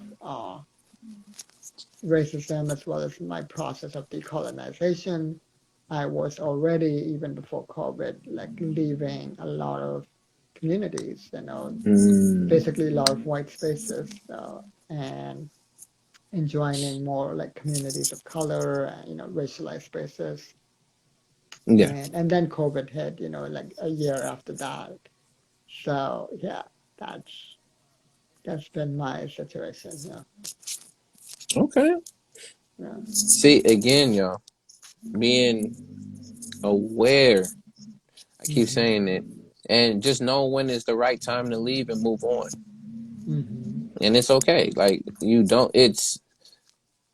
I don't know if this is a biblical reference or if this is just the saying in general, but literally, Mm-hmm. people come and go out of your life like the seasons change. Mm-hmm. And that also applies with places you live. That applies anything within life. There's going to be a season for that. You'll be in that, Mm-hmm. point, maybe not saying a toxic relationship, but maybe you're not in a healthy relationship. Maybe you're not eating Mm-hmm. healthy. Maybe you're second guessing yourself. Maybe you're at a job that you hate. Like all of that stuff. Just know that these are all seasons so that ultimately do have an impact on your environment and do have an impact on your biology and who you are, which I did reference earlier, Kundan, Mm-hmm. Dr. Bruce Limpton again about the biology of Mm-hmm. belief. Yeah. I did. I mean, that's just one of the go-tos. I got to get some more books in my repertoire like you. But Yeah. you have to take note of that because then you're able to find, again, like I said, you might find skills, you might find some coping mechanisms, you find some strategies that will again help you be able to utilize knowing, okay, how can I help my body now, how can I help myself know more about this environment. for both of us, I know definitely reading books is one of those things that definitely help to acquire knowledge. For Right. some of y'all, it can be the news, which I always say, read it with a very critical lens, because you have Mhm. to be very critical when it comes to information that's coming at you. That's even when we're reading these books too. It might be some nice, vital information, but again, Mhm. it might be through a very um, biased lens, by a lens that Exactly. it only works for that Mhm. person in the book. But at least you Right. have a That's a knowledge of it. survivorship bias. Yeah. Exactly. But again, that's why you have to put all of this stuff through a filter and find out what truly works for you. But Right. reading Yeah. could be that. I mean, that's why Right. people exercise. That's why maybe you take time to just sit by yourself. These are ways for you Mhm. to figure out about your nature. And when it comes to nurture, like I said earlier in the back, if you're not too sure of the signs of, okay, how this has an effect on me, or if it doesn't have an effect, like I said, again, go days without answering your phone or seeing or contacting anybody and see what happens. See if there's, Mhm. what responses happen if you turn back on your phone 4 days later and you have so many notifications of what's going on, people wondering where you're at. Then this is. Those are one of the signs that Mhm. let you know, okay, your environment that's around you, whether it's uplifting or again, those we don't have to use tests, but sometimes for you to really find your boundaries and find, where and how far you can take things and learn about things. Yeah, sometimes yes, we gotta do some testing. That's some observation. Mhm. Yeah, like so here's a good example of the intersection, right, of the environment and body awareness, right? So that book is the one that convinced me to like drink more water, and because he just explained, the science really well, the biology, Yeah. and then he said you should drink at least, 1.2 1.2 liters of water, which is approximately about 5 or 6 glasses of this glass. Uh, I Mm, actually measured this. Basically, 1 liter is 4 glasses, like with this glass, right? So speaking of measuring, I had to figure out, like, okay, how do you track it, yeah. right? So before reading that book, I didn't even, read the label on water bottles or like how many liters it was, right? Mm, So now, like, I get, these a 6 pack of 1 liter water bottles from Amazon at least once or twice a week. So, uh, and then I track it. So now, like, if I finished 1.5 bottles, that's 1.5 liters a day right there, you yeah. know. And then, but that was the second question, what kind of water, right? Yeah. When I was sick, I really had to stick to only alkaline water. Now I can drink like at least a pH balanced water, which is Hmm. what I get with the 6 pack. It's a pH balanced one. Yeah. And so yeah, so all of those questions. But yeah, the tracking part, right? Hmm. That's the environmental awareness. Yeah. Same thing with nutrition, like what I was mentioning, like uh, even tracking how many hours have passed from the last time I ate grains, right? Yeah. I really like I'm very conscious of that now. I make sure there's at least 18 hours when it comes to grains. Other foods I don't worry so much, but I know because of how long it takes to digest grains, Yeah. like I'm really like aware, hyper aware of that now because 18 hours is a long time. Yep.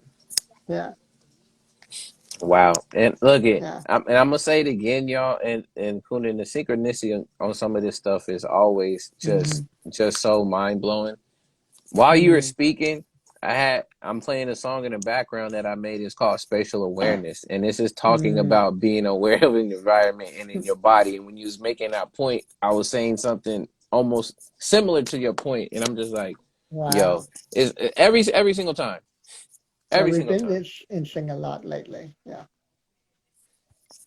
I think it's not only just from us having those book clubs and those conversations together. It's just Yeah. again the flow of Mm-hmm. that building. I think it's just you Right, come back and exactly. you're very consistent of coming back here. Mm-hmm. And honestly, at this point from the second season, you was basically I'm a co-host with me, like holding it Right. down when you come Yeah. in. So that's Mm-hmm. where I think it's because we've been building and not only learning Mm-hmm. about our own perspectives on there, but also challenging Right. them. Yeah. But then Mm-hmm. being like, I respect that, and okay, now we Mm-hmm. have this extra layer that goes with it. So I think Right, it's exactly. because we're just there connected now.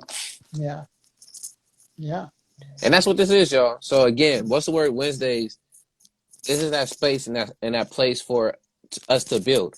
Whether it comes to, we can have intellectual conversations, yes, we can have conversations about some nonsense stuff, but we got to weave it in to where what can we take away after from this space to help build in our lives to share with people. And that's what we're here for, that open mind. Y'all talk about whatever you want to and whatever you want to add to these topics, as well as if there's something that's really on your mind that you think you want to speak on and talk about too. That's the reason why I made this, really was just connect and to really build a community. And that's really all that this is here for What's the Word. So the reason why this functions is because of y'all. So thank y'all. yeah. And even that, like lately, I just started getting this pet peeve where I've noticed some people, not you, but on my posts, Yeah. like some people only comment when they disagree, and they don't Mm. like the post, they don't put supportive comments on any other post. I'm like, that's weird. Like I feel like it's okay to disagree, but you've got to earn a certain level of rapport and connection first, Yes. Yeah.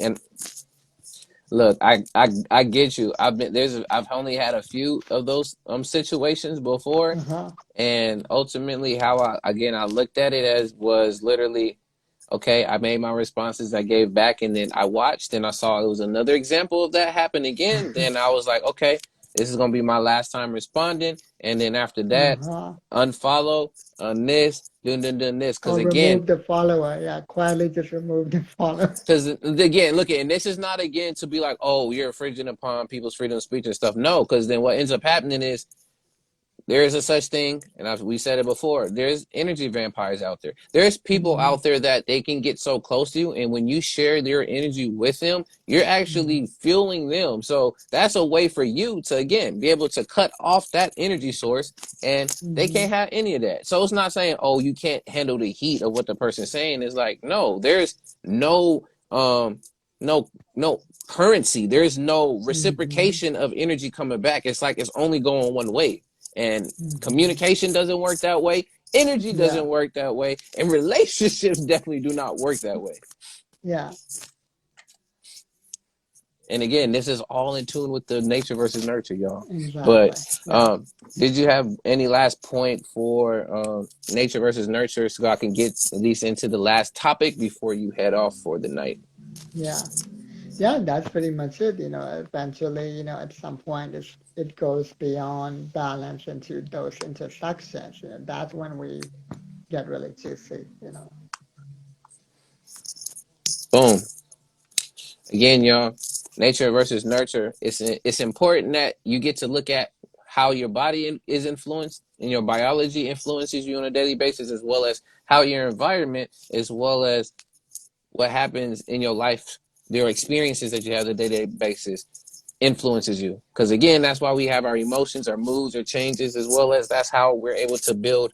Hopefully, you're building your brain. Hopefully, I just hope you're not Mm, walking through life not thinking about anything and just letting things you just be, but to a sense of, okay, if this is happening, how do I respond accordingly? yeah, because ultimately I am nature too. Like sometimes when we think of nature, we think of it, I mean, some people think of it as like separate, like I'm a human Mm, and there's nature out there, right? But I am mm, nature too. I'm a part of nature, including the fact that I'm also an animal. I'm a human yes. animal, right? Because I notice, unless it's used in a derogatory way, like I notice that some people get insulted if I say we're animals, but we are, like, because we are part of nature as well. Hmm. Mammals, Yeah, right? yeah, mammals, yeah. And with that, we move into the next topic because it's such a great segue. And the next and last topic for tonight is, are we living natural lives? Mm, And yes, seems like it's a closed ended question. But again, Kundan just brought up a very great point, which people forget about, is that we're natural beings. We were born from nature. How we were mhm, born still was naturally. Even if you did get a C-section, you know, a C-section baby, all this other different Mm-hmm. things of that sort, you are still a part of the ecosystem, quote unquote. And you're part of the species, quote unquote. All of this stuff. I should say Mm-hmm. quote unquote, but you're a Yeah, part of we these were things. born naked like all animals. Yes. So you are a natural being, a natural person, species, whatever you want to label it. So to the question first, we'll answer the question, and then I'll put more questions on top of it. And when you gotta go, just handle it. Um, Yeah. I'll say it just straight to you, Sam. Are we right now living natural lives in a sense? What natural is, and we'll speak on what natural is.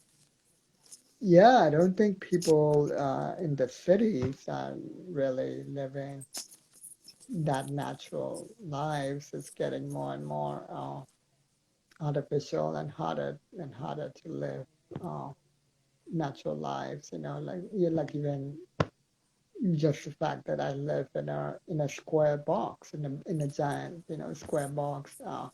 And then I move around in giant square cars, I mean square vehicles, or rectangular, I mean cube, right? Cube Mm-hmm. vehicles, basically.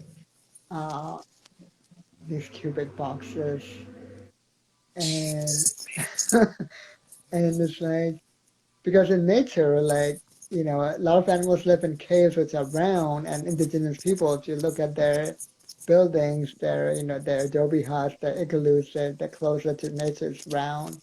It's it emulates nature more. So yeah, we are getting, at least in the cities, we're getting more and more disconnected, I feel like.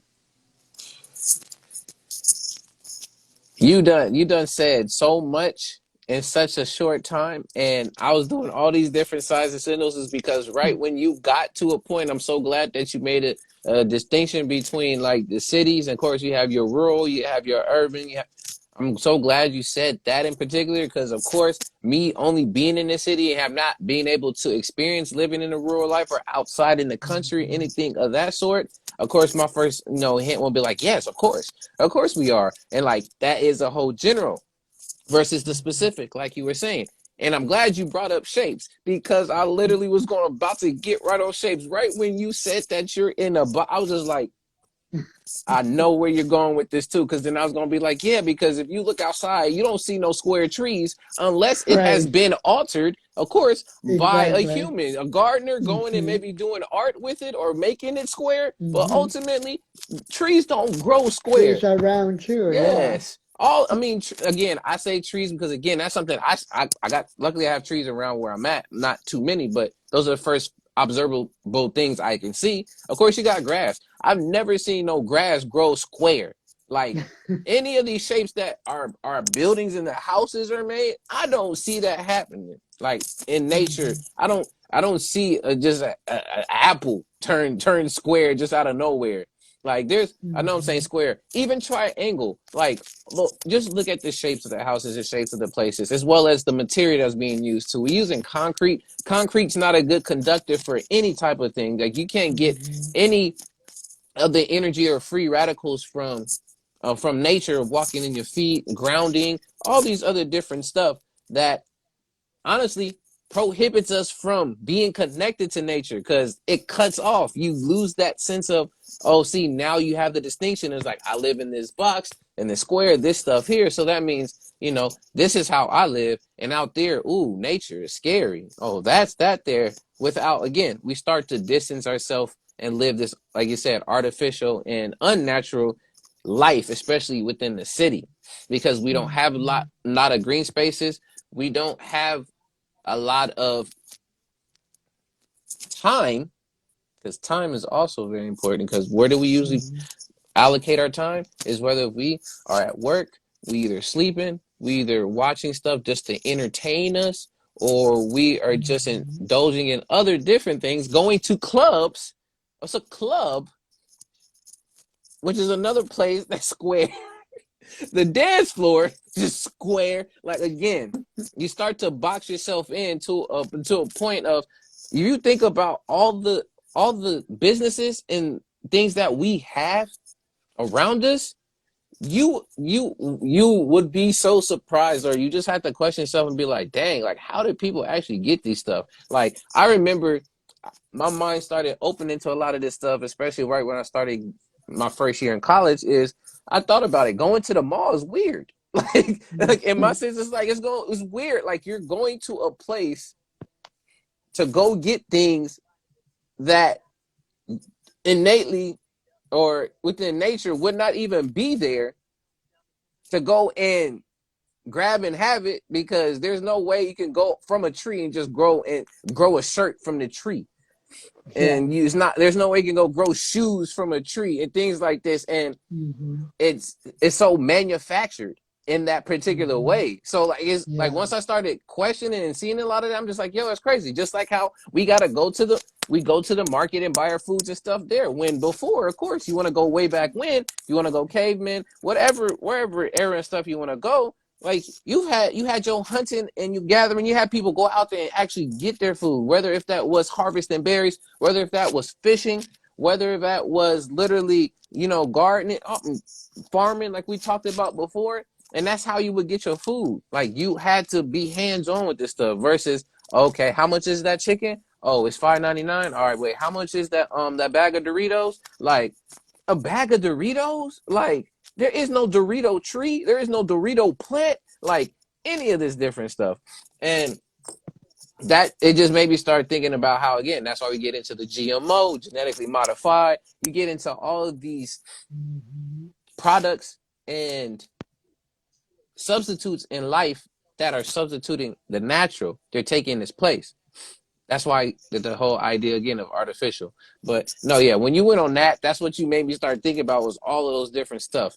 Man, Hmm. oh my goodness. But I definitely would agree to the question that are we living natural lives, as in no, especially in the city, we're definitely not. We're getting more commercialized by the year. Yeah. And even the machines that we're using, right? Like, air conditioning to keep us cool in the summer and heaters to keep us warm or hot in the winter, uh, and even refrigerators. The reason why I bring that up is because they have kind of a containers in Africa where there's a natural cooling thing where you Yeah. don't. And then I was reading the research that this author did behind her new fantasy debut, The Ivory Key, which is set in India, Mm, ancient India, and she's actually studied ancient Hindu architecture before and they used natural, weather sciences and engineering sciences, combined them to create buildings and rooms where there would be such a natural airflow that it would be naturally cool in the summer and naturally warm in the winter, without the need for extra, electricity and air conditioning and all of that, because they didn't have mm, all of that, right, back in the yeah. day. And so they had advanced technology that, the colonizers saw as primitive, but Yeah. now they're studying our stuff now again, right? Mm, And of course, in her book, she just attributed all of that to magic because it does feel like magic, right? yes. Which is kind of funny. Wow. Yeah. And I'm glad that you, again, every time you bring up a point, it helps, it Mm. just builds on that. And Yeah. it's important to, again, y'all, to do the history on a lot of this stuff too. And that's where Mm-hmm. you get to learn the progression. Of course, that's why we have like the industrial revolution and all Mm-hmm. all these different periods in time that maybe sometimes you don't want to know about history, but when you read those lines, you get to learn, okay, where did they get their influences and get, inspired from. And then again, examples like what you gave, there's also examples too of what happened with Black Wall Street and all those places. They were Mm-hmm. advancing so fast to a point that at that Mm-hmm. time, like white cities and places were less civilized, if not less Mm-hmm. advanced as some of those the black communities that was growing up. At least this is like the early 19 like hundreds. Again, this is around that time. But adding on to your point, when I was doing this earlier, is that literally we have all these accommodations and all of these, different tools that were created, and they mimic what the human body does naturally. So us having the Mm-hmm. AC and having, the heater, technically your body already has a system in there that helps you to either insulate, that means to hold in, whether if it's heat or to hold in the cold. And one of it Mm-hmm. is literally, it's your skin, the pores. Mm-hmm. And there's different layers. You have your epidermis, you have your I'm not going to go, like, I don't know all the full science on it, Right. but Yeah. literally your skin is one of those layers to help, again, adjust your body heat. There's the hairs on, if you have hair, wherever, in particular cases is too. That also helps with dampening things. You wonder why you grow hair in certain places for certain things, is because it's also helping. Like, shoot, for me, I got a good amount of hair on top of my head. Like, it helps to keep my scalp from being cold, like, again, and protecting it from certain different things. So you have to also think about, Right. like, what is created to substitute what can be naturally done. Another thing too, and I talk about it a lot, and I notice, and this helps for folks. Again, I know in your particular cases, sometimes it is a bit harder for breathing in your case, but our nose are natural filters. Where you get if you think they get Mm-hmm. the idea to filter different things, that's what our nose does. Our nose takes Mm-hmm. in oxygen, it filters out any other type of carbon dioxide, and we're able to get oxygen, but then we exhale that carbon dioxide that was already circulating there in our body. But our nose is a natural filter Mm-hmm. for a lot of things. I mean, Yeah. go ahead. Yeah. A lot of modern cities, even in, the so-called global south, they it's emulated after, Western colonization, colonial ideas, right? Mm, And all of the reason why all these cities feel disconnected from nature is because a lot of the Western colonial ideas are rooted in this very violent, dominating machine supremacy, right? mm, So all of these isms, white supremacy, colonialism, Marxism, capitalism, all of them mm. are the same, really, because they have the same roots. If you really study it, even Wow. Marxism, it goes back to Newton and Hegel, where I think Hegel, even before Newton, I think, and then Newton codified it with the, science, Okay. with Yeah. Newtonian physics. But even before him, I believe Hegel was already starting to divorce this nature spirituality, this natural spirituality, Yeah. with his machine supremacy ideas that where seeing the human body as a machine, uh, Mm, as, and therefore seeing humans as superior to nature and separate from nature, that we must be better than nature and mm. conquer nature. Hence, not him specifically, but you hear the phrase in English, right? Be better than our nature.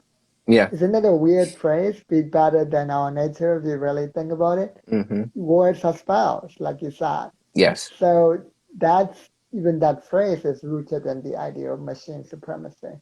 Yeah. Because, and we both have a post on it. I Hmm. have a reel on it. I think you have a just a post, but that the whole idea that, again, that binary. I asked the question about what Yeah, is perfect, and then right, what is perfect. the false What, binaries. Yeah. yeah, and what is how realistic is perfection? Because Hmm. that's what ends up happening is, I get, as generations, centuries, millennia continue Hmm. on, one of the main reasons and the purposes for continuing a species, again, that's what we are as human beings. We're a species. Hmm. And like you said before with Darwin's, the misinterpretation of, it's really survival of the most adaptable. Hmm. But with every generation, there's supposed to be an improvement. It can be a slight improvement, it could be a 1% improvement, but there's supposed to be some type of improvement. And because, and this is just, again, my perspective, I'm not right on any of this stuff I spoke about today. This is just my perspective. We're just building and putting stuff out there. But we started to substitute again with that ideology when we got all these isms that came in, and we saw that only way that we can continue to progress is that we got to start adding this in there. So we stopped thinking that as a human body, this is all the limitations. Again, going back to the nature versus nurture, knowing your limitations. We saw this is the limitations of the body. This is how far it can go. That's it. So now it's like, okay, where can we go from there? What will be a substitute? What will be something that's going to help us elevate even more? Mm-hmm. Not knowing that there's still parts of the body that scientists still are baffled by. One of them, which some folks already know about, when it comes to when it comes to melanin, still there's still ideas about what melanin in skin really does, and especially the whole idea about the pineal gland and all those Mm-hmm. different stuffs, and like what that actually can do. I know there's more science And that's the coming out appendix about and it. all that, The yeah. exactly. So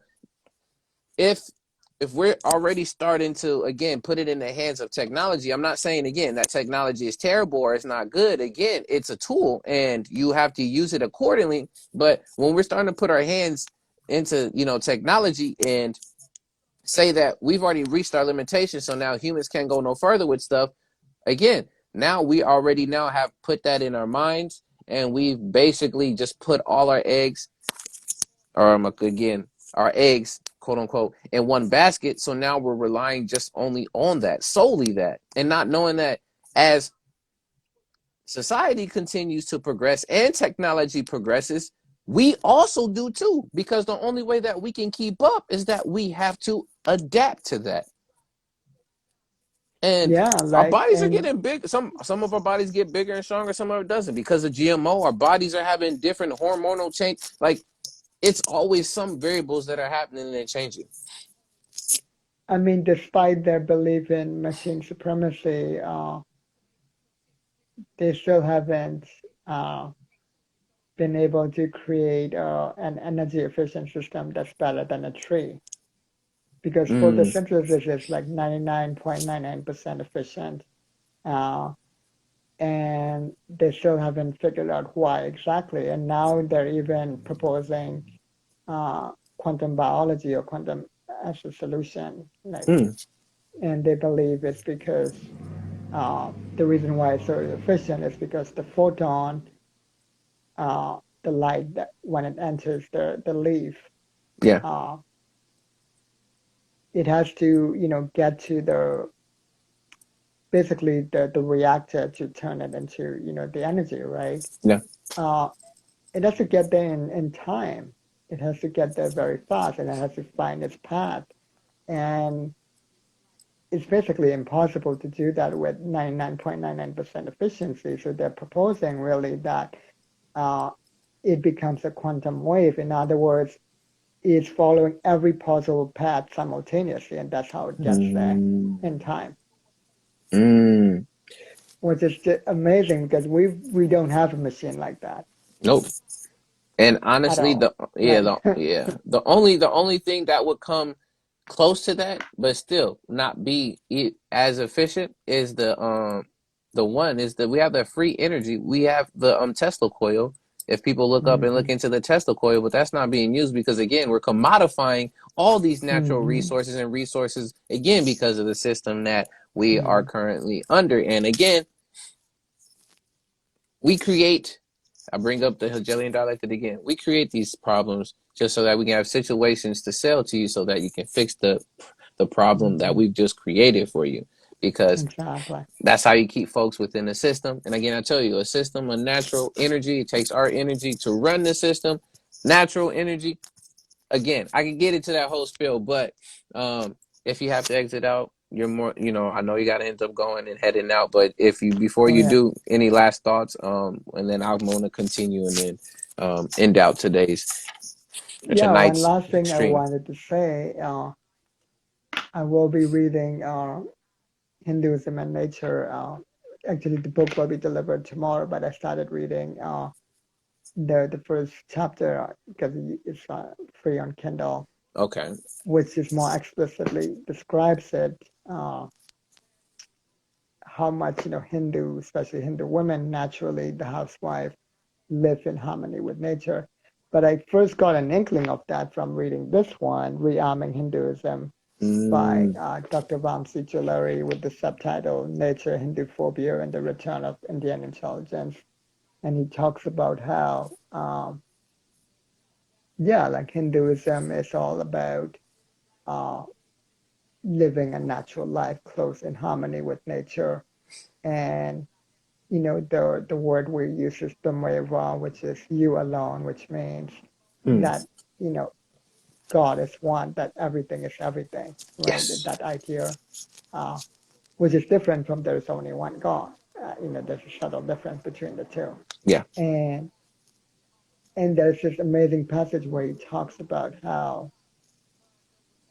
whereas Western colonialists, they believe in the idea that violence is natural, domination is natural, that it is nature, and that's how they justify it. And that's why they keep trying to insist Yeah. that everybody has been violent and everything is everyone is violent, Mm-hmm. because they still cannot reckon with the fact that their own violence has been unprecedented. You Mm, know, like that's why they keep saying, "Oh, Africans also had slaves." But there's a difference between forced labor and chattel slavery, actually treating people like property for 13 generations. That's unprecedented, yes. So it's on a whole different scale that they're doing.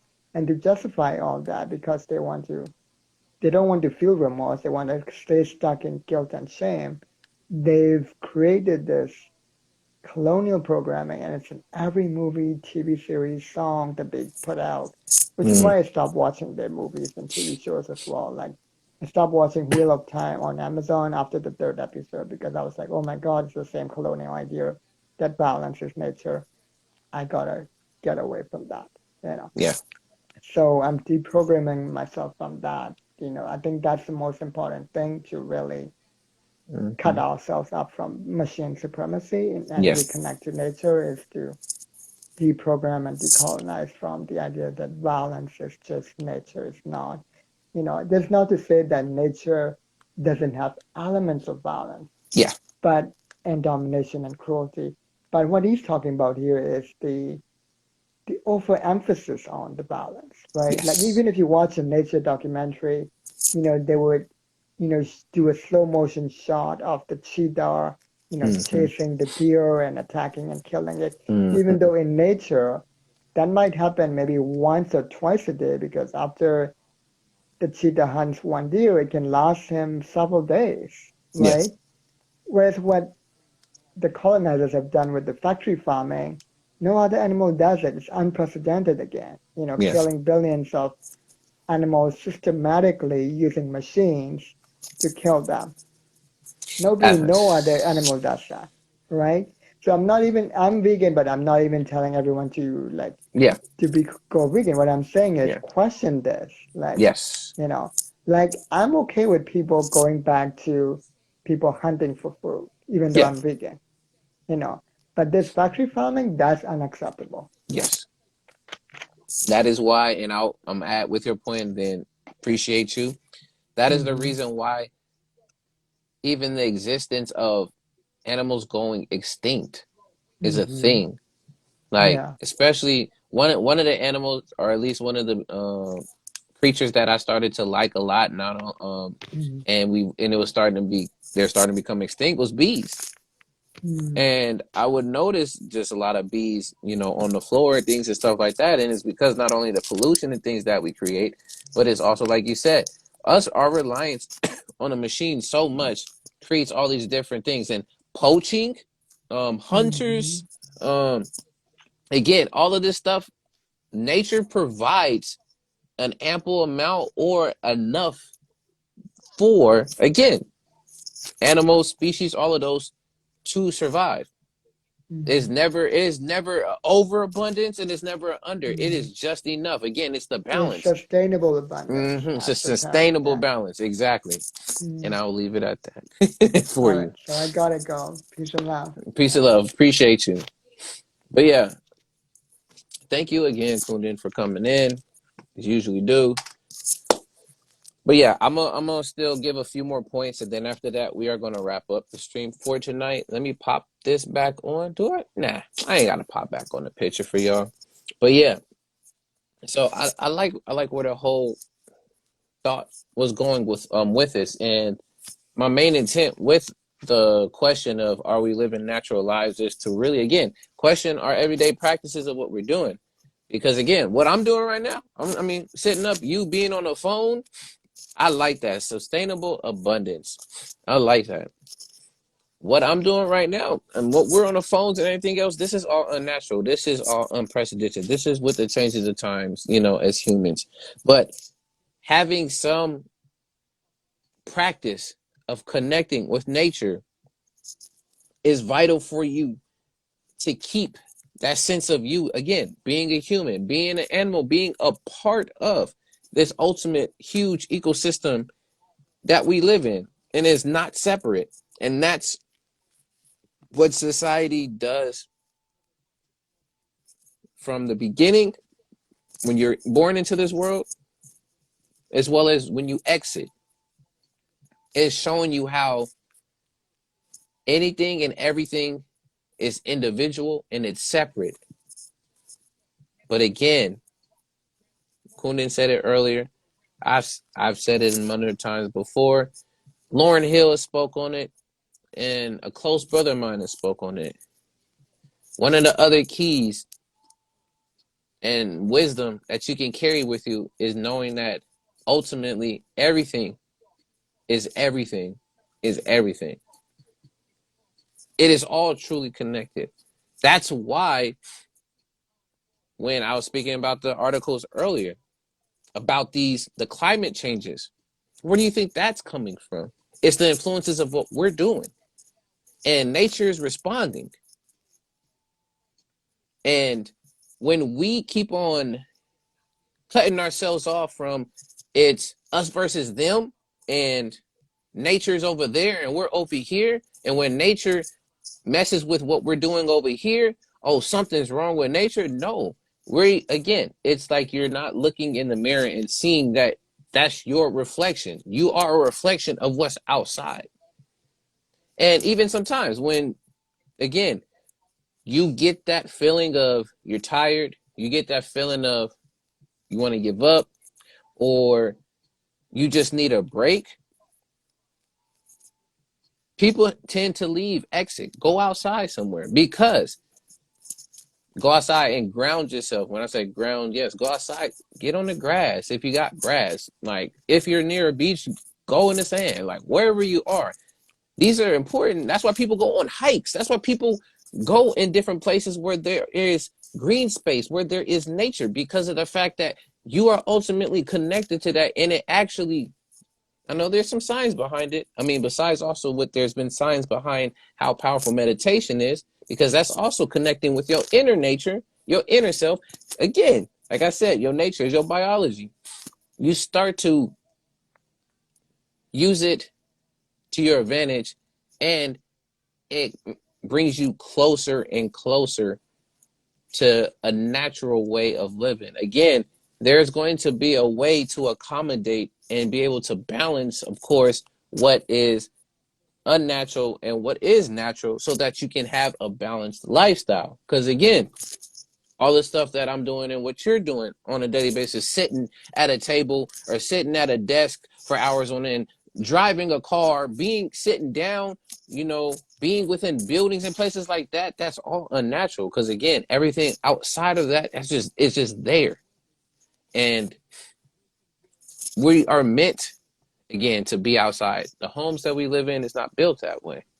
And once you at least implement some type of nature time or time to yourself, you can see how impactful it can be on your levels of stress, your levels of happiness, you know, also how you connect with the outside world. Again, your social relationships, and you're all around physical, mental, spiritual, all those O's that we like to talk about all the time.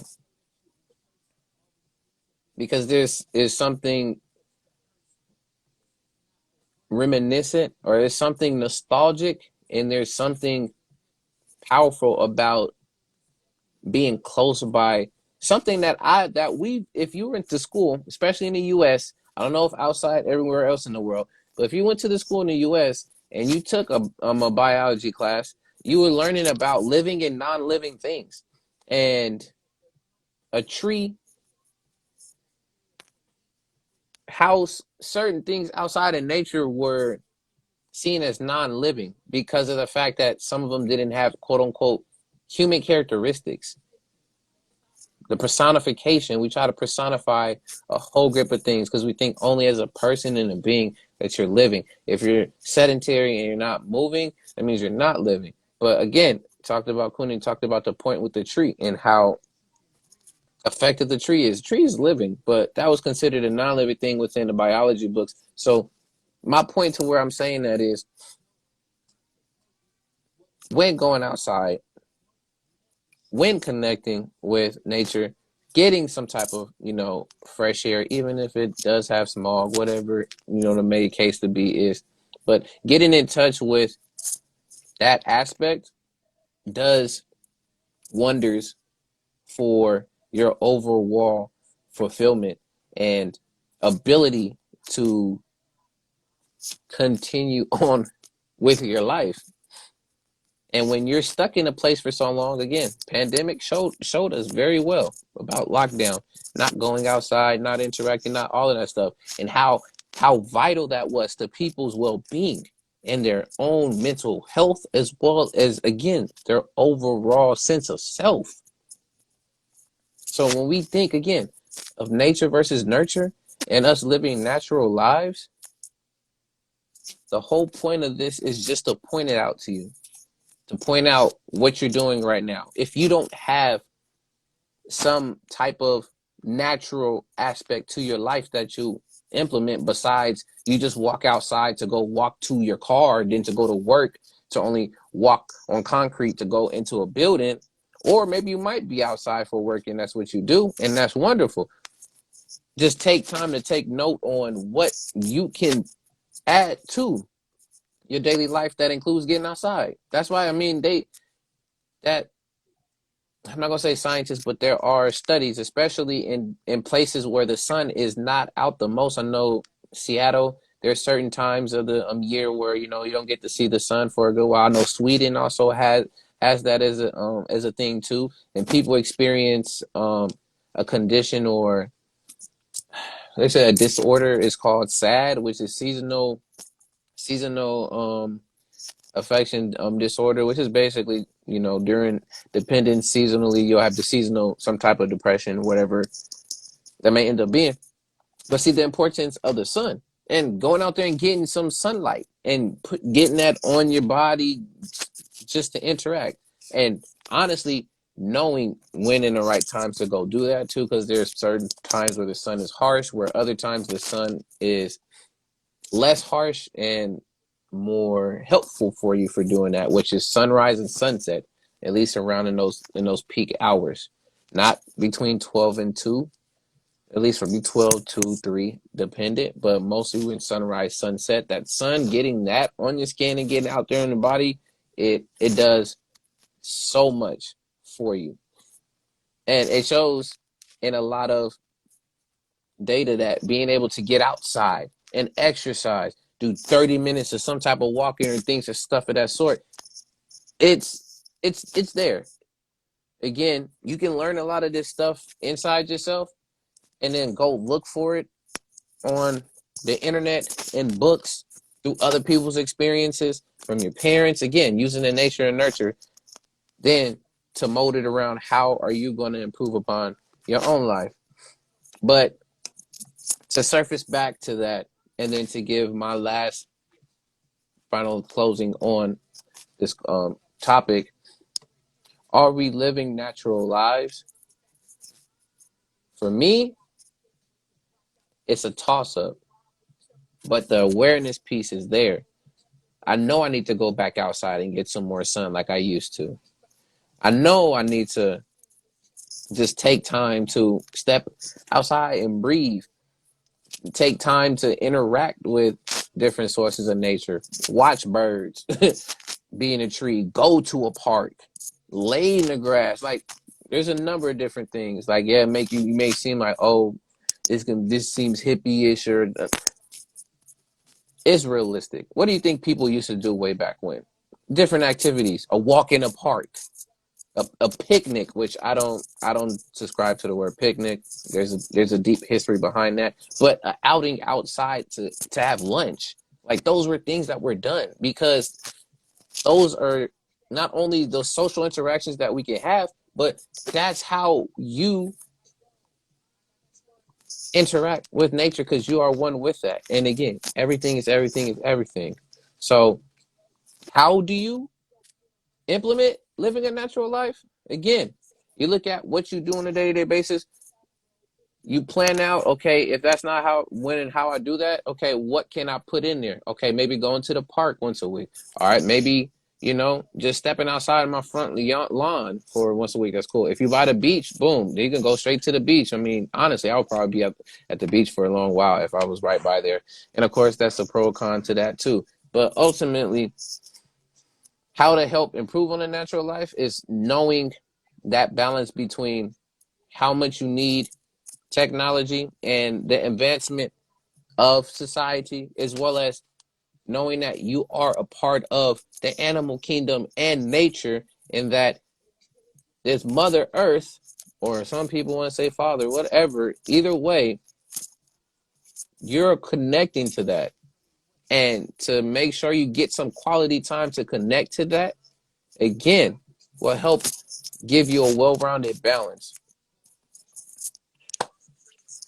But with that, y'all, to wrap up with tonight's show, when it comes to current events, always remember, take the time to make yourself informed about what's happening around you in your neighborhood, city, state, globally, so that you not can ultimately create a plan for yourself, but also for those around you, so you can move accordingly.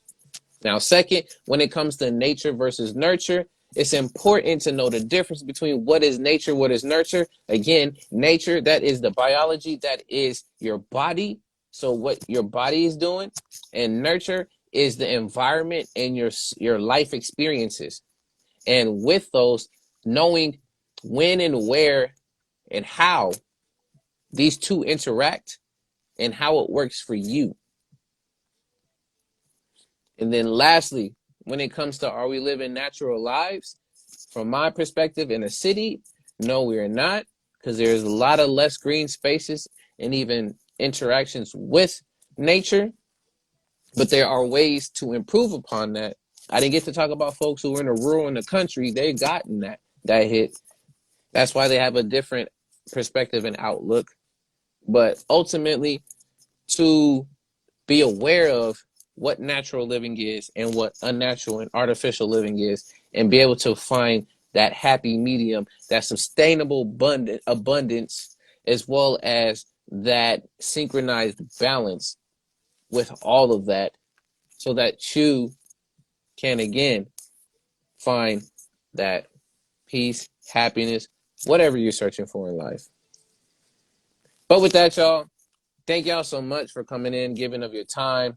I'm grateful for each and every second, minute, and hour of it. So thank y'all so much. With that, we're going to be ending the episode for tonight. And shouts out to everyone who's watching this now, is watching it later, whether on Instagram or YouTube. Don't forget, subscribe to your boy on YouTube. If you do, A.D.V.I.S. Speaks. We're trying to reach for that 1,000. And just know that there's more content like this and others that go on there and happen. So please look out for that and be ready there for more. But ultimately, with that, y'all, thank y'all so much. I've been your brother A.D.V.I.S. This has been another episode of What's the Word Wednesdays. We'll catch y'all next Wednesday for another show, another topic or topics. and more building to come. But thank y'all so much. Peace and one love. I'm out.